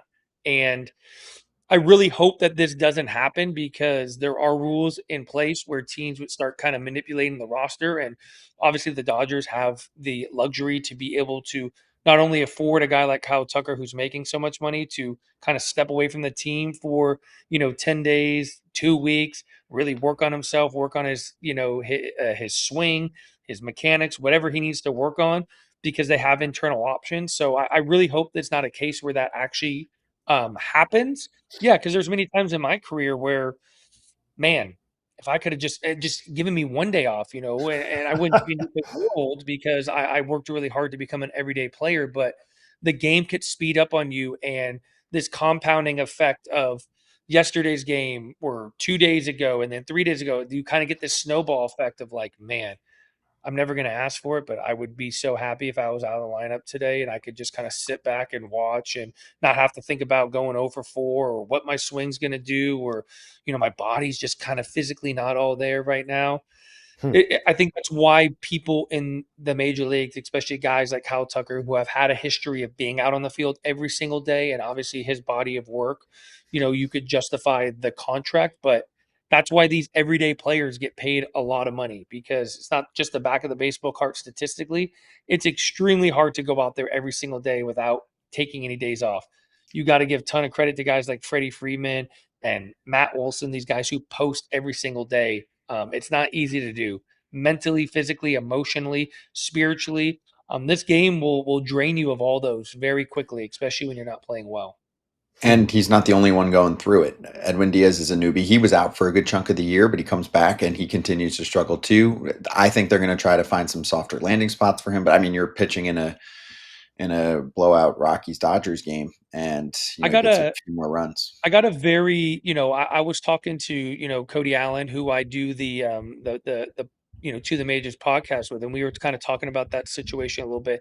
And it's very interesting with a closer. Yes, you want to find him the soft landing, right? Because at some point, with how poorly he's pitching, you can't necessarily afford for him to be pitching those final 3 outs of a game, because it's the difference between you winning and losing. But when you've been a closer your whole career, that soft landing isn't necessarily what you need. They're adrenaline junkies. This is what they're built on. They're built on the moment of coming out of that bullpen and the highest leverage of the game and getting those final 3 outs. So it's a very interesting thing when your closer is struggling, because there's no really other way to kind of recreate what he needs. At some point, you have to just continue. And luckily, the Dodgers are in a position where they can afford him to blow some saves with the sizable lead they have. I know ultimately they'd like to remain, one of those top 2 teams so they can get that bye in the postseason. But I don't necessarily know if that soft landing is what a closer needs. Kratz, you obviously caught some of these guys. I'm sure throughout your career you've had some closers struggle a little bit. I don't know if they felt the same way, but it was a very interesting conversation I had with a former closer about kind of that situation. It's 2 different pitchers. That's all I have to say. A closer throwing in a non-save situation is a different pitcher than a closer throwing in a tight, save situation. And right now, he's not good enough, but I agree with Cody. Cody knew what it took. He had the mental fortitude to be a closer. It's just different. The stuff isn't as crisp when you're throwing in games that don't matter, let alone the fact that he's throwing in a game where a position player was pitching for the other team in Colorado, where your sliders sink and your sinkers slide. So it's like throwing on the moon. Like, give him the 3 days off. Maybe give him a mental reset. Yeah, just not in Arizona, unless they're playing there. Good talk, though. Great insight. Love the player perspective. And let's swing right back on FT with more to cover.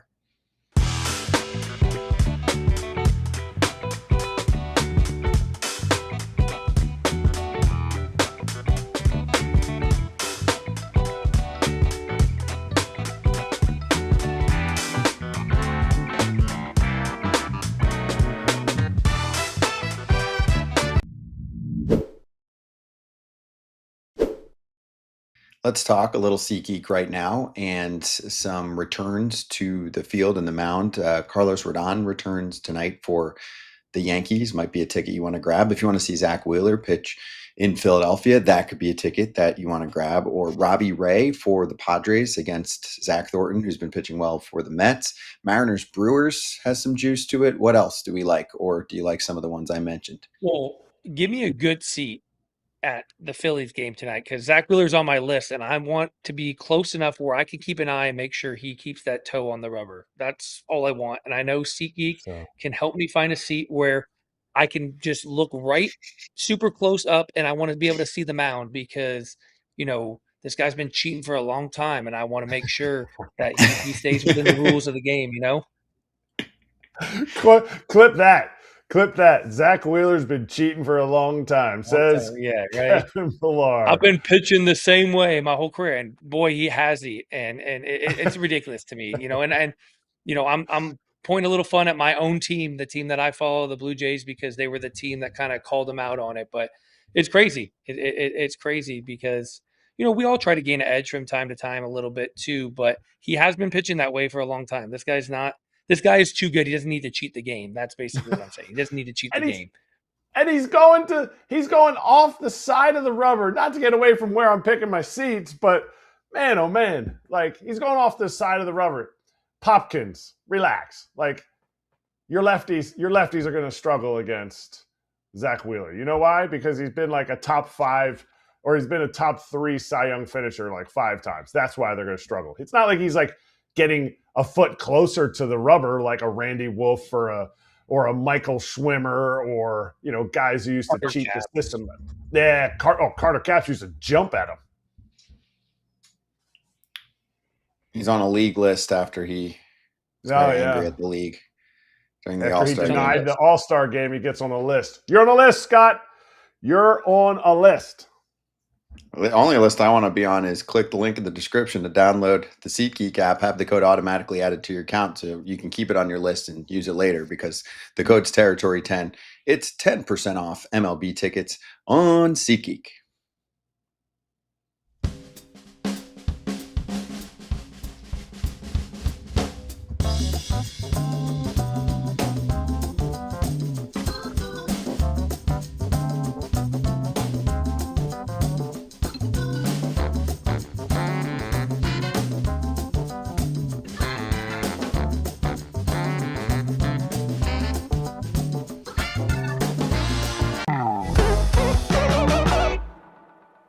I like that. On the record with Erik Boland joining us, Yankees beat writer for Newsday. Erik, thanks for swinging back on FT. Yes, Kratz, wiki.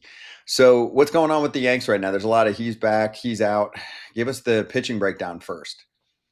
Yeah, guys, first of all, nice to talk to you guys again. And Erik, having covered you for at least a little bit in the Yankees clubhouse a few years ago, good to see you as well. And hi, Kevin, nice to meet you.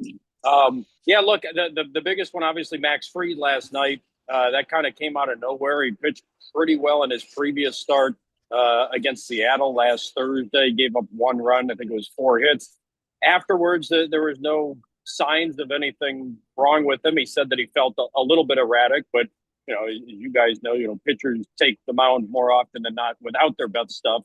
So they're usually grinding through on a every 5 days basis. But then last night they made the announcement that he was going back on the IL with a bone bruise in his left elbow, and that's the same injury that had him out for 2 months earlier in the season. And as Kevin and Erik certainly can tell you, it's usually not a good prognosis for a professional athlete when he ends up in a single season back on the injured list with the same injury that put him there earlier in a given season.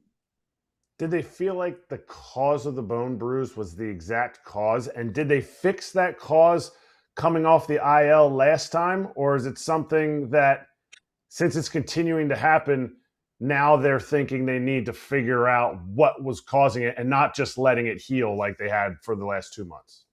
Not to dodge you on that one, Erik, but they made that announcement last night. About 7:30. So we have not had any access to the Yankees as yet. Their clubhouse opening up in an hour or so, and we'll probably, hopefully get a little bit more clarification on exactly the nature of Fried's injury. It's worded the exact same way as the first injury, the bone bruise in his left elbow. But in terms of is this a new one? Is this one that didn't heal the first time around? Did something aggravated, et cetera? We don't know that yet. To follow up with that, when he was on the IL last time, Was it just rest and recover? Was there something that he needed to change to not have it come back? My understanding was, Erik, that it was just a rest and recovery rehab for him during those 2 months. Yep. Okay. Speaking of injuries, Belly was supposed to start his rehab assignment today. They pushed it back a couple of days. Was there a setback, or did he just feel like he needed a little bit more work before he got into a game? No, Kevin. Actually, this was just sort of and this is my 18th year covering the Yankees, and they are as forthcoming with injury information as the CIA typically is with the information that they protect. So this is not someone who's a homer covering this team and saying, "Oh, well, we'll take the Yankees' word at it." This was really a case of somebody misspeaking. Boone was asked before the game in Toronto on Sunday afternoon. The way the question was phrased was, so Bellinger starting his rehab assignment on Tuesday, and Boone, who wasn't entirely sure, just said, "Oh, yeah, that is." And then after the game, he clarified and said, "I misspoke before the game. We're going to have him do a couple of more days of the pregame work that he's been going through." I've actually been watching Bellinger here at Camden Yards go through some of what we saw him do in Toronto before some of those games. But they just wanted to, Kevin, have him do a couple of more days of that and then start a rehab game at the end of this week, probably Thursday or Friday. So this is not. I'm plenty skeptical when it comes to the Yankees and talking about injuries, but I think this was just a good-natured mistake, a good-natured misspeak, if you will, by Boone before the game on Sunday, and he made a point after the game when we were talking to him of correcting that. All right, Erik. I want to stay on that topic real quick. So, them being harder than the CIA to get information, and I know the type of injury that Aaron Judge had is very kind of unpredictable. There's not like a formula for how that's supposed to heal. But is that part of the factor of why we're not hearing much about Aaron Judge, is because they keep stuff close to the vest, where there's just nothing to really report at this point in time? I've Kevin dug in on this with people in the organization that I know since Judge went down, and from the start there was concern that this would be a long lasting thing. And I remember when they put him on the injured list on June 5th. I remember talking to the organization who said to me, "Look, if you presented to us now that he'd be back by August 15th, we'd sign on the dotted line for that." And I think Aaron would as well. They're just uber protective of any information Judge related. Some of that goes back to 2018 when he took a hit by pitch off his hand and a broken hand. Jacob Junis, I think the Royals, was one who hit him with a pitch. And the Yankees publicly offered a timeline for when Judge might start swinging a bat again and get baseball activities ramped up. Long story short, the hand healed a little bit slower than was anticipated. And, frankly, Judge, and I certainly get this, got a little bit tired of us constantly asking him, "Hey, the timeline came and went for when you were supposed to hit again. What's going on? What's going on?" And ever since then, the Yankees have been extra careful whenever Judge has been hurt in terms of disseminating any information. And you'll almost never hear them give a timeline of any kind. And it was funny, before the Apple TV game on Friday, Aaron Boone told the reporter, Tricia Whitaker, he actually, for the first time, anybody in the organization gave some kind of a timeline telling her that it was might be a month or so. Couched it a little bit in vagueness, but said maybe a month. But then when we followed up and asked him about that on Saturday morning before that afternoon's game at Rogers Center, Boone kind of pulled back on that a little bit. So they're still cloaking this in as much mystery as possible. But Kevin, you alluded to it. I mean, anybody that I've talked to, professional athlete who's had a broken rib, something similar to what Aaron Judge has, they all talk about how there's no template for it. They heal it at a different pace, and once he is cleared to start baseball activities, he's going to have to build back up, because he's spent the better part of the last 10 weeks now not doing anything upper body related. And I don't have to tell you, Erik, and you, Kevin, for you guys that are generally in the weight room, 365 days a year, Judge isn't going to suddenly, in a snap, be ready in, let's say, a week once they determine that he can restart baseball activities in full. What did you make of Aaron Boone's comment or answer to the question of what's going on with Giancarlo? Because he said, we're introducing bases. Does that mean like he walked out to the field and they showed him when you go from first to second? It seemed like a very fine comment, but I felt like it was kind of like a shot at like, hey, we're going to reintroduce him to cleats and the dirt. Is there something more to that? That's the kind of sarcasm I expect out of a writer and not a former MLBer. So that's well done, Yes. Eric. Thank you. I think that, look, I mean, Giancarlo's had, since he's been with the Yankees, he's had at least one injured IL stint every single year. He played 158 games his first year in 2018, and then since then he's had at least one IL stint. The vast majority of them have been lower body related. So to me, reading between the tea leaves, and I've seen some of the running that he's done out on the field, which they did introduce him to that. That basically means that he's running the bases at at or near full speed, at least at or near full speed for Giancarlo. And typically in the past, when he's had some of these lower body injuries, whether it's a hamstring or a calf or whatever it may be, that usually has been around the final step, the final check that he's needed to in the box to check off before he's activated again. That's typically, again, one of the last things that they have him go through medically is running the bases at full speed. So the fact that he started that last week at least is an indication to me that that he's closer to a return. What that timeline would be, I really don't know, but it certainly is going to be before Aaron Judge and after Cody Bellinger. Well, let's talk about a player on the field, shall we? I'm going to show off the George Lombard Jr. shirt I'm wearing today, foulterritoryshop.com. Are they talking enough about him in general? Like, is he getting the hype that he deserves, or did they kind of waste that over the last 4 years on Anthony Volpe? And there's some PTSD there, like, hey, let's see how this looks. Because, I mean, the bat looks great, 127 OPS plus. That's 27% better than league average, over 800 OPS. And then I was looking at the defensive run saved for him, and I know some people like different defensive metric categories. He's already towards the top with like worlds less innings than the other shortstops around him. Like, it's Taylor, Walls, and then really for active shortstops right now, Mason Wynn, and then Lombard is next on the list, which is crazy to me. You never see that. Scott, the thing of it is, when he was coming up through the minors, I remember talking to scouts from other organizations that have the Yankees, and those guys were telling me when he was in Double-A that defensively he was major league ready. And most of those scouts are guys that over the years are generally hard on the Yankee prospects, and those are the people that I want to talk to try to get an honest appraisal, really, because one of the things in my time covering the sport is you talk to a given team and you'd think that they have 50 future all-stars in their system, the way that teams protect and overhype their own prospects, et cetera. So I guess that's a soapbox for another day. But scouts that can be hard on Yankee prospects were saying, no, this guy, you plug him into short now as a 19-year-old, he'd handle his business in the big leagues. He's ready. The bat has always been something that's come a little bit slower for him at every single level. And this really has been the exception because since he came up, he has not looked overwhelmed at all in the batter's box. And I would say, Scott, that he got hype commensurate for the type of prospect that he was because, and it does relate to Volpe in a way, because Yankee fans have been so fed up with Volpe.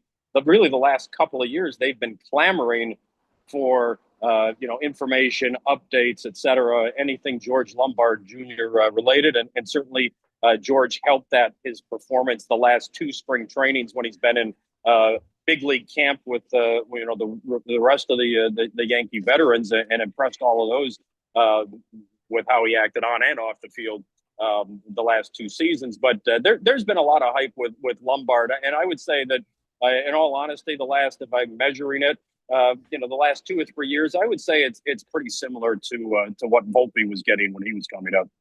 Okay, good to know. Yeah, he deserves it. It's worth it right now. Early on, I know it's early, but looking the part. Erik, thanks for joining us. Appreciate it. Good to see you. Everyone follow him, eBoland11 on Twitter, X, and then, of course, catching the articles on Newsday. Enjoy it out there. Thanks, Scott, Erik, Kevin. Good to talk to you guys as always. Have a good afternoon. You too.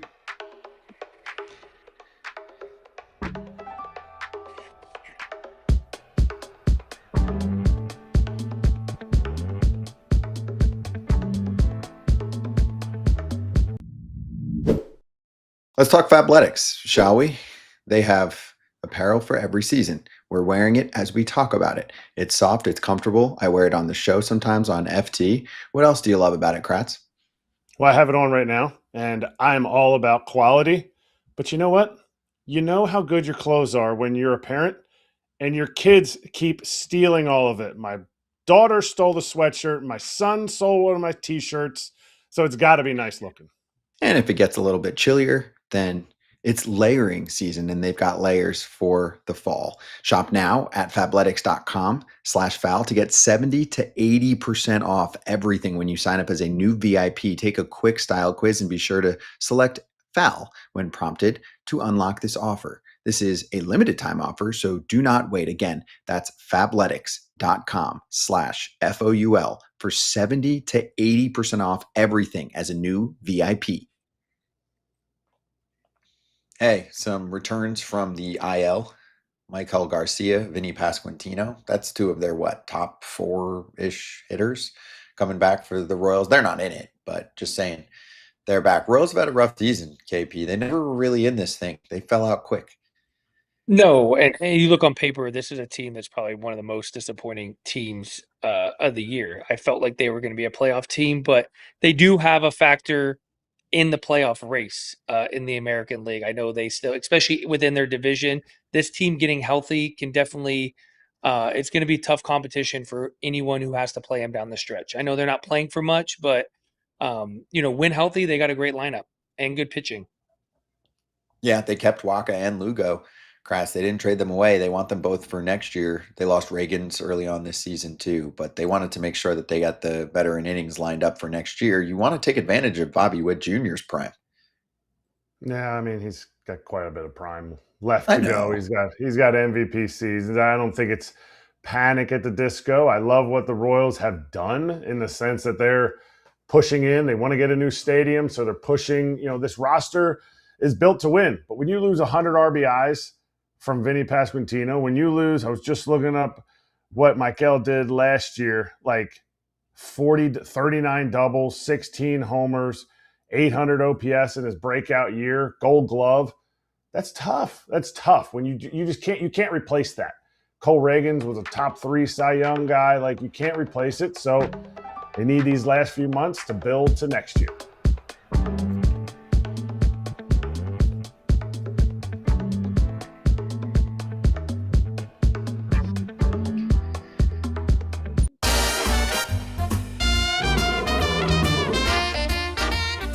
Here we go. Locks of the day. BetMGM. I picked up a dub with Fromber and the Tigers. Dodgers wiped away the Rockies, so good for AJ Ramos. Kratz with a rare miss lately. So, Kratz, we'll get you back on the board here. Why don't you lead things off with your $1,870 in the green? I'm going to go -110. A lot of my strikeouts, I pushed the edge a little bit on the strikeouts yesterday, and I got burned. It's okay. Blake Snell rarely goes below 6, so I keep the formula going. But today I'm going the over in the Nats-Rangers game. I'm getting a little extra money. It's going at 8. I'm going over 8 at -110. Put out 110 to win 100. Nice. Okay. I'll jump in real quick. I got a +135 tonight on the run line for the Braves. I'm riding the Tyler Mahle train. Everybody smashed the Braves for not picking up a starter. Well, let's see if they just suddenly figured it out with him. And hey, sometimes Mahle does this anyway. Like, he'll have those nights when you're like, oh, who is this guy? And it's been talked about like that since he was with the Reds. So I think he'll pitch well again and that he'll beat Zebby Matthews. Matthews with a rough year, even worse lately, a lot of hard contact. So I've got the Braves rebounding after a loss last night to the Twins, winning by at least 2 runs. KP, are you wearing a Braves hat, by the way? Yeah, I am wearing a Braves hat. I just There was you at go. Braves Alumni Week, won a home run derby. That's a conversation for another day. But Oh all my roads for gosh. me, all roads for me are leading back to that guy on the mound, Zach Wheeler.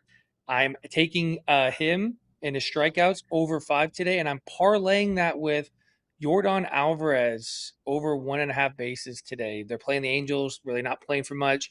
Don't see a need to pitch around him in the lineup. And I'm putting 100 to win 220. Nice. Okay. Picks are locked in. They're on the board. Nice variety for you. Parlay, over under, run line. Do what you want to do. And also, you might have a parlay boost token in your BetMGM account. Build your parlay. Go for a big memorable moment. Activate that token on any MLB parlay, and you'll receive a bigger payout if that parlay hits. Gambling problem or concern? Call 1-800-GAMBLER.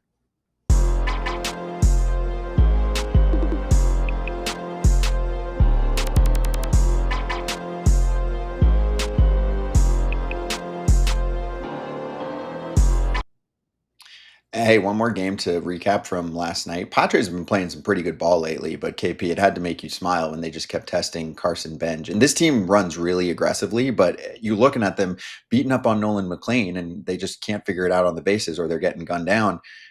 And then they couldn't score, so they actually lost 2-1. Well, maybe that's why they kept sending guys, is because they knew it's tough to score off McLean. And it's also really difficult to throw out runners at home plate. So I think you got to give a lot of credit to the defense of the New York Mets and making strong, accurate throws. But there also is this element of adapting throughout the game as a third base coach when it's happening multiple times. And they've proven to you that day they got a good arm and very accurate that day. Sometimes you got to hold them up a little bit too. He did hold up Xander. Technically the fourth victim, the first victim was at the plate, but he held up Xander. He was standing like this, and Xander just went on by. And I forget who the first person was that got thrown out. Terrible route. Oh, Jake Cronenworth. Terrible route around the base. Shouldn't have sent him. I get it, but I think the one throw from Carson Bench was like 103 or something, 102.3, something crazy. Walker Buehler was pissed about it, or something. He was pissed about something. And, fans were going crazy after him because he's pissed in the dugout. Walker Buehler gets pissed all the time. Do you think that he was like crossing the line? I couldn't tell. Is he yelling at somebody, or is he just yelling in general? I didn't see it that? personally. I mean, Okay. I know Walker from my time with the Dodgers. He's just very competitive. He probably was reacting the same way we're reacting to now. It was like, hey, make an adjustment. Like, he's throwing guys out. He wants to win. He wants to get back to the postseason. This is a big part of, and maybe there's some selfishness in it with Walker because he's a guy who turned down a lot of money, hasn't been able to kind of recoup that. He's having a great year. And what better time to really shine is getting back to the postseason. So, I mean, all these kind of factors could come in. But more than anything, he's just a really competitive guy, probably wants to win. He's on the mound, wants to run support. So I didn't see it firsthand, but just knowing him, I imagine that's probably what's going through his brain. Competitor. That's it. Competitors yell. There was a ground ball to right field. I should say this, that neither the first baseman or the second baseman dove for, and it would have kept the ball in the infield. It was like everybody reached for it, nobody gets it, and it was like, what? We got to knock that down. Buehler's pitching well lately. Like KP mentioned, yeah, looking good.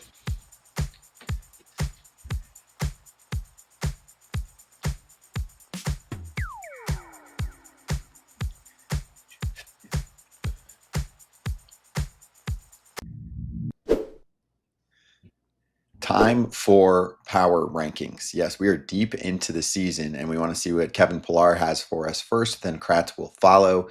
KP, there are some in the boat of Dodgers being back-to-back champs. They should just sit at number one all year long. AJ Pierzynski is one of those people. I believe you're not. Am I accurate there? Yeah, you're accurate. And I'm going to give a little context here. I wake up in the morning. I get the text from producer lady, hey, we need to come up power rankings. I do no research. I go off of recent bias and I go off of a gut feeling. And since my list is printed, I've actually made some notes here. I'm going to be changing it a little bit. So because there's been some recent news that has come out, but let's go through it right now. And obviously I'm putting the Brewers at top. What they did over the weekend of the Dodgers to me is, we could talk about them being back-to-back World Series champs. We could talk about what they've done to the Brewers in the postseason, but I'm going off recent history. Brewers, my number one team by far. The Rays, definitely deserving. Best team in the American League. I know they just lost 3 out of 4 to the Orioles, who are playing good, but they've been just very consistent and strong all year. They got Shane McClanahan back, which is a huge boost. I love their starting rotation, love the back end of the rotation. And they secretly have one of the best, like 2, 3, 4 hitters in baseball.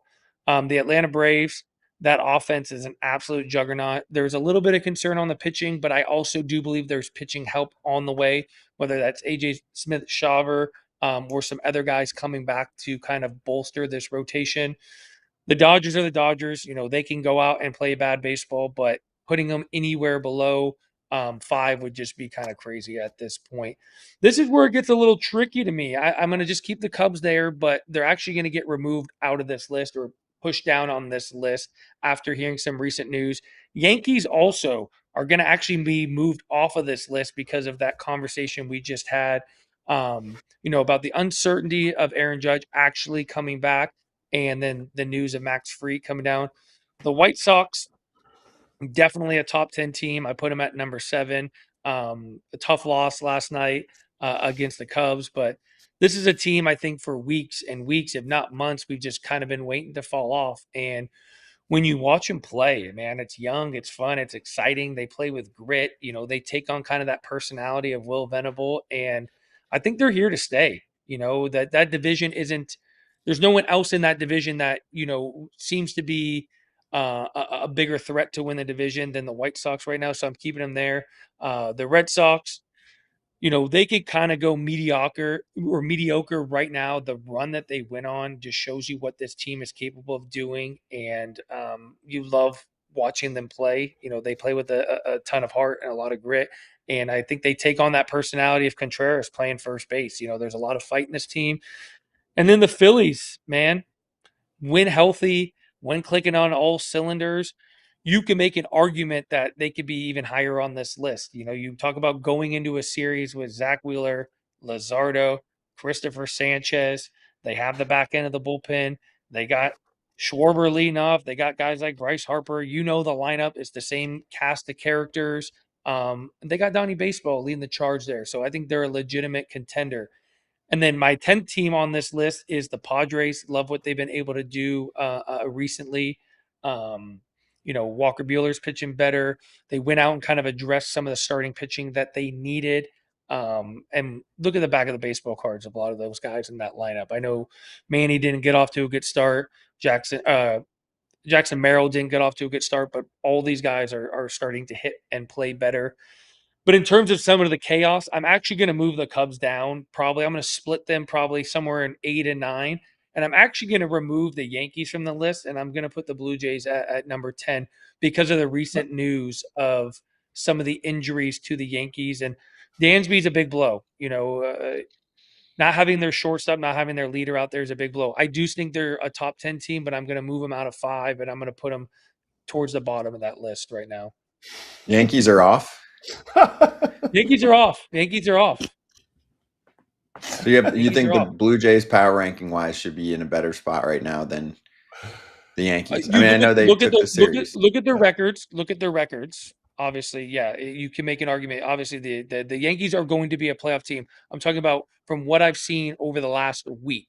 That's how I'm basing my power rankings, not standings. We can all look at the standings and be like, yeah, we can rank them in standings.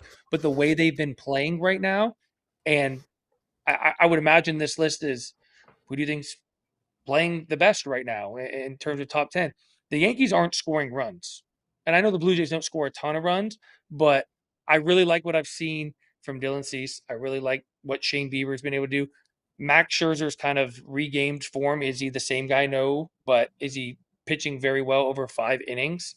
And there's just something going on with the Blue Jays post trade deadline. Much like the Orioles, there was a lot of uncertainty at the trade deadline, and they've just been coming out playing really good baseball out of the deadline. They just went through the gauntlet of three games, 3 cities, multiple extra inning games against the Cubs, the Houston Astros, and then they just played the Boston Red Sox at home, and they probably should have swept them. They lost game 4. Then they just played the Yankees. Probably should have swept them too, and ended up losing game 3. And I know this is a really difficult part of their schedule coming up today, going into the Trop, a place they haven't played really well. But those are my rankings. That's just how I feel right now. Is there a little bit of bias with being a Blue Jays guy? But watching the team recently, there's just this feel that you get. They've underperformed all year. They went to this deadline with kind of some uncertainty. They lost some of their guys. They brought back in a guy like Jose Soriano. He's in his 2 starts has been outstanding. You talk about, and they just went up against each other. The Yankees and Blue Jays went up against each other, and their best pitchers faced their best pitchers. And the Blue Jays won 2 out of 3 games and probably should have won the 3rd one. So I'm going to go with my top of the list is different from your top. I'll go Dodgers, Brewers, Rays, and it hurts me to even put an American League team that high. I thought about putting the Braves ahead of the Rays. And then I go Braves, Yankees, even without Max Fried, but I made that call because I really love their starting rotation. Then I go Cubs, and I think after the Cubs, I'm kind of out on the rest of the teams. You made me get 10. You made me put 10 up there. You watch the Phillies and you're like, okay, this offense has no on-base percentage. Luis Ariz helps. I watched him get 13 hits last night, and I'm like, okay, it's fine. They got 13 hits against Jansen Junk. I saw a Red Sox team that had to have a historic streak to get to where they're at, and I'm not completely sold on this team. The Padres, if we're talking about recency bias, maybe the Padres should be number 2 on my list because they have hit like they are an absolute offensive juggernaut, even though they went up against McLean last night. Like, they have been killing it. And I put the White Sox in there because I have to give them some due, but I just don't think they're I don't think they're as strong of a team as the top 6. So that bottom 4, I'm like, okay, I could pull any one of these teams out, but without saying the Diamondbacks, I really don't know what other team I would put in there. And it shows the parity of teams, or you could look at it and be like, well, those top 6 teams are the ones that are going to run away with it for me. But I really see major flaws in 7 through 10 that I don't see those major flaws in 1 through 6. Yeah, that's fair. I mean, you got the wild card teams in the American League where you could create your own rankings of the 7 of them, but they're in another tier. So you've got your A tier, your B tier, those 7 wild card teams, or many of them, however many there are, C tier, and then the non-playoff teams. All right, good lists. If anyone has comments, questions, concerns, hate, love, go for it in the comments below. We'll be right back.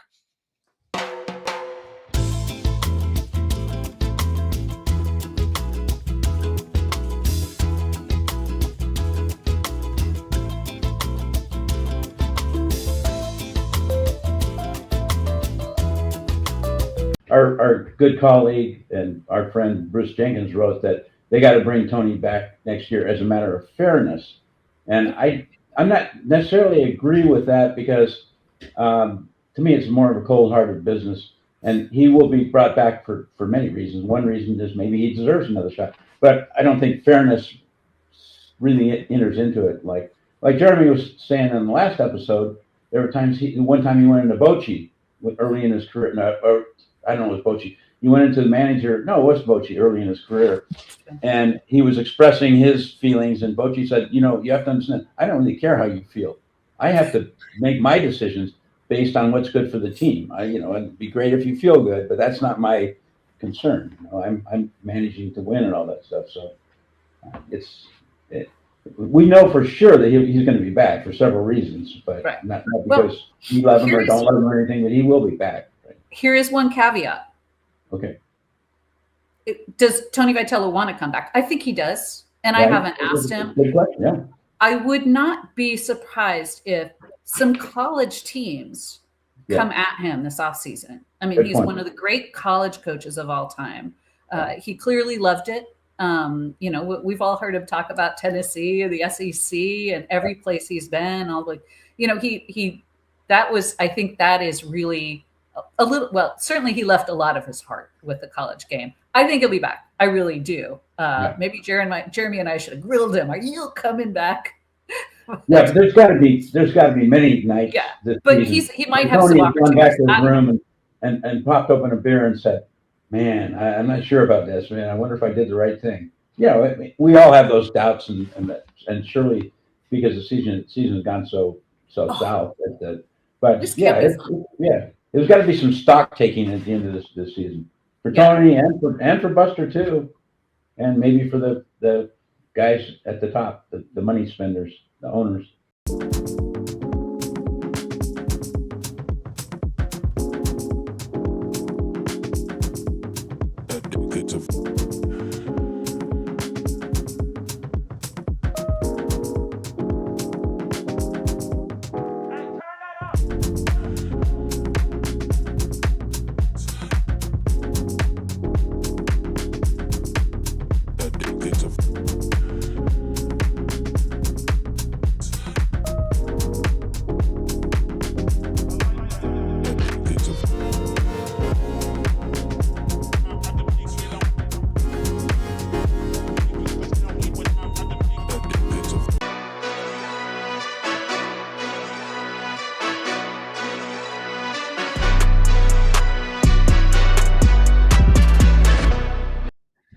Hey, if you're watching us on YouTube, we'll stay on for a few minutes like we always do. Also, Hot Sheet Talking Prospects will be on the Baseball America YouTube channel at the top of the hour. So 3 o'clock East Coast time, 12 o'clock West Coast time.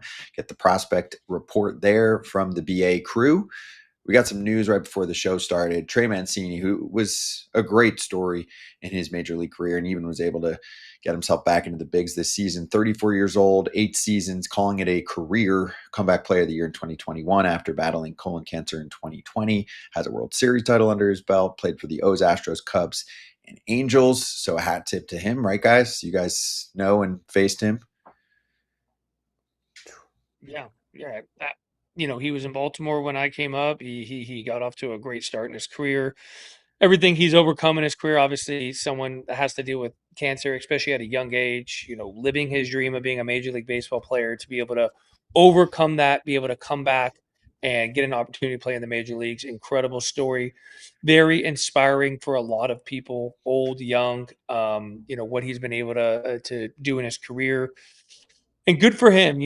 I know it didn't last very long, and he actually was putting up some pretty good numbers with the Angels when he got back to the big leagues this year. But a chance to come back, get some hits in the big leagues again after everything he was able to go through. No shame, hanging him up. Wonderful career. Whether you play one day in the big leagues or you play 100 years in the major leagues, it's an accomplishment to get there and to get there kind of twice in his career. Congrats on a great career. Yeah. For sure.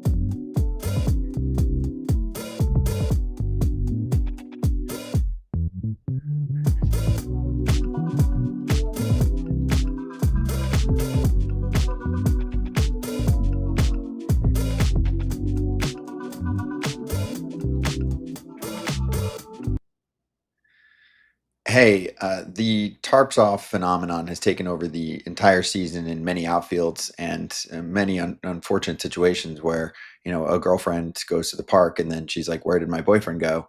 And he has his shirt off in the outfield. So this is a positive development, Kratz, as we had some creativity here last night in Pittsburgh. They formed a Pittsburgh P or a Pirates P in the outfield and left. That is creative. I was at the Phillies game last night. Started to rain, and the tarps off crew started to get bigger and bigger. Not in my section, but across the way.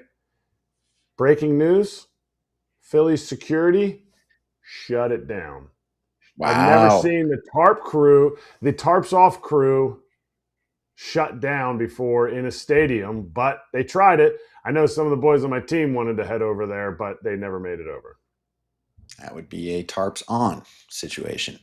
Okay, let's finish with this. We got a couple minutes to go, and Brandon Pfaadt is pitching on Wednesday, so we won't have time to talk about him on Wednesday's show. He'll be pitching kind of during our show. Did want to give him some love. He's got a long scoreless streak going on. So here's our Snakes Territory show, part of the FT Network, to take us out for the last couple minutes here on a guy who is highly regarded. It's been through ups and downs, but he's roaring right now. So watch this for 2 minutes. We'll see everyone else on Wednesday, or check out Baseball America Hot Sheet.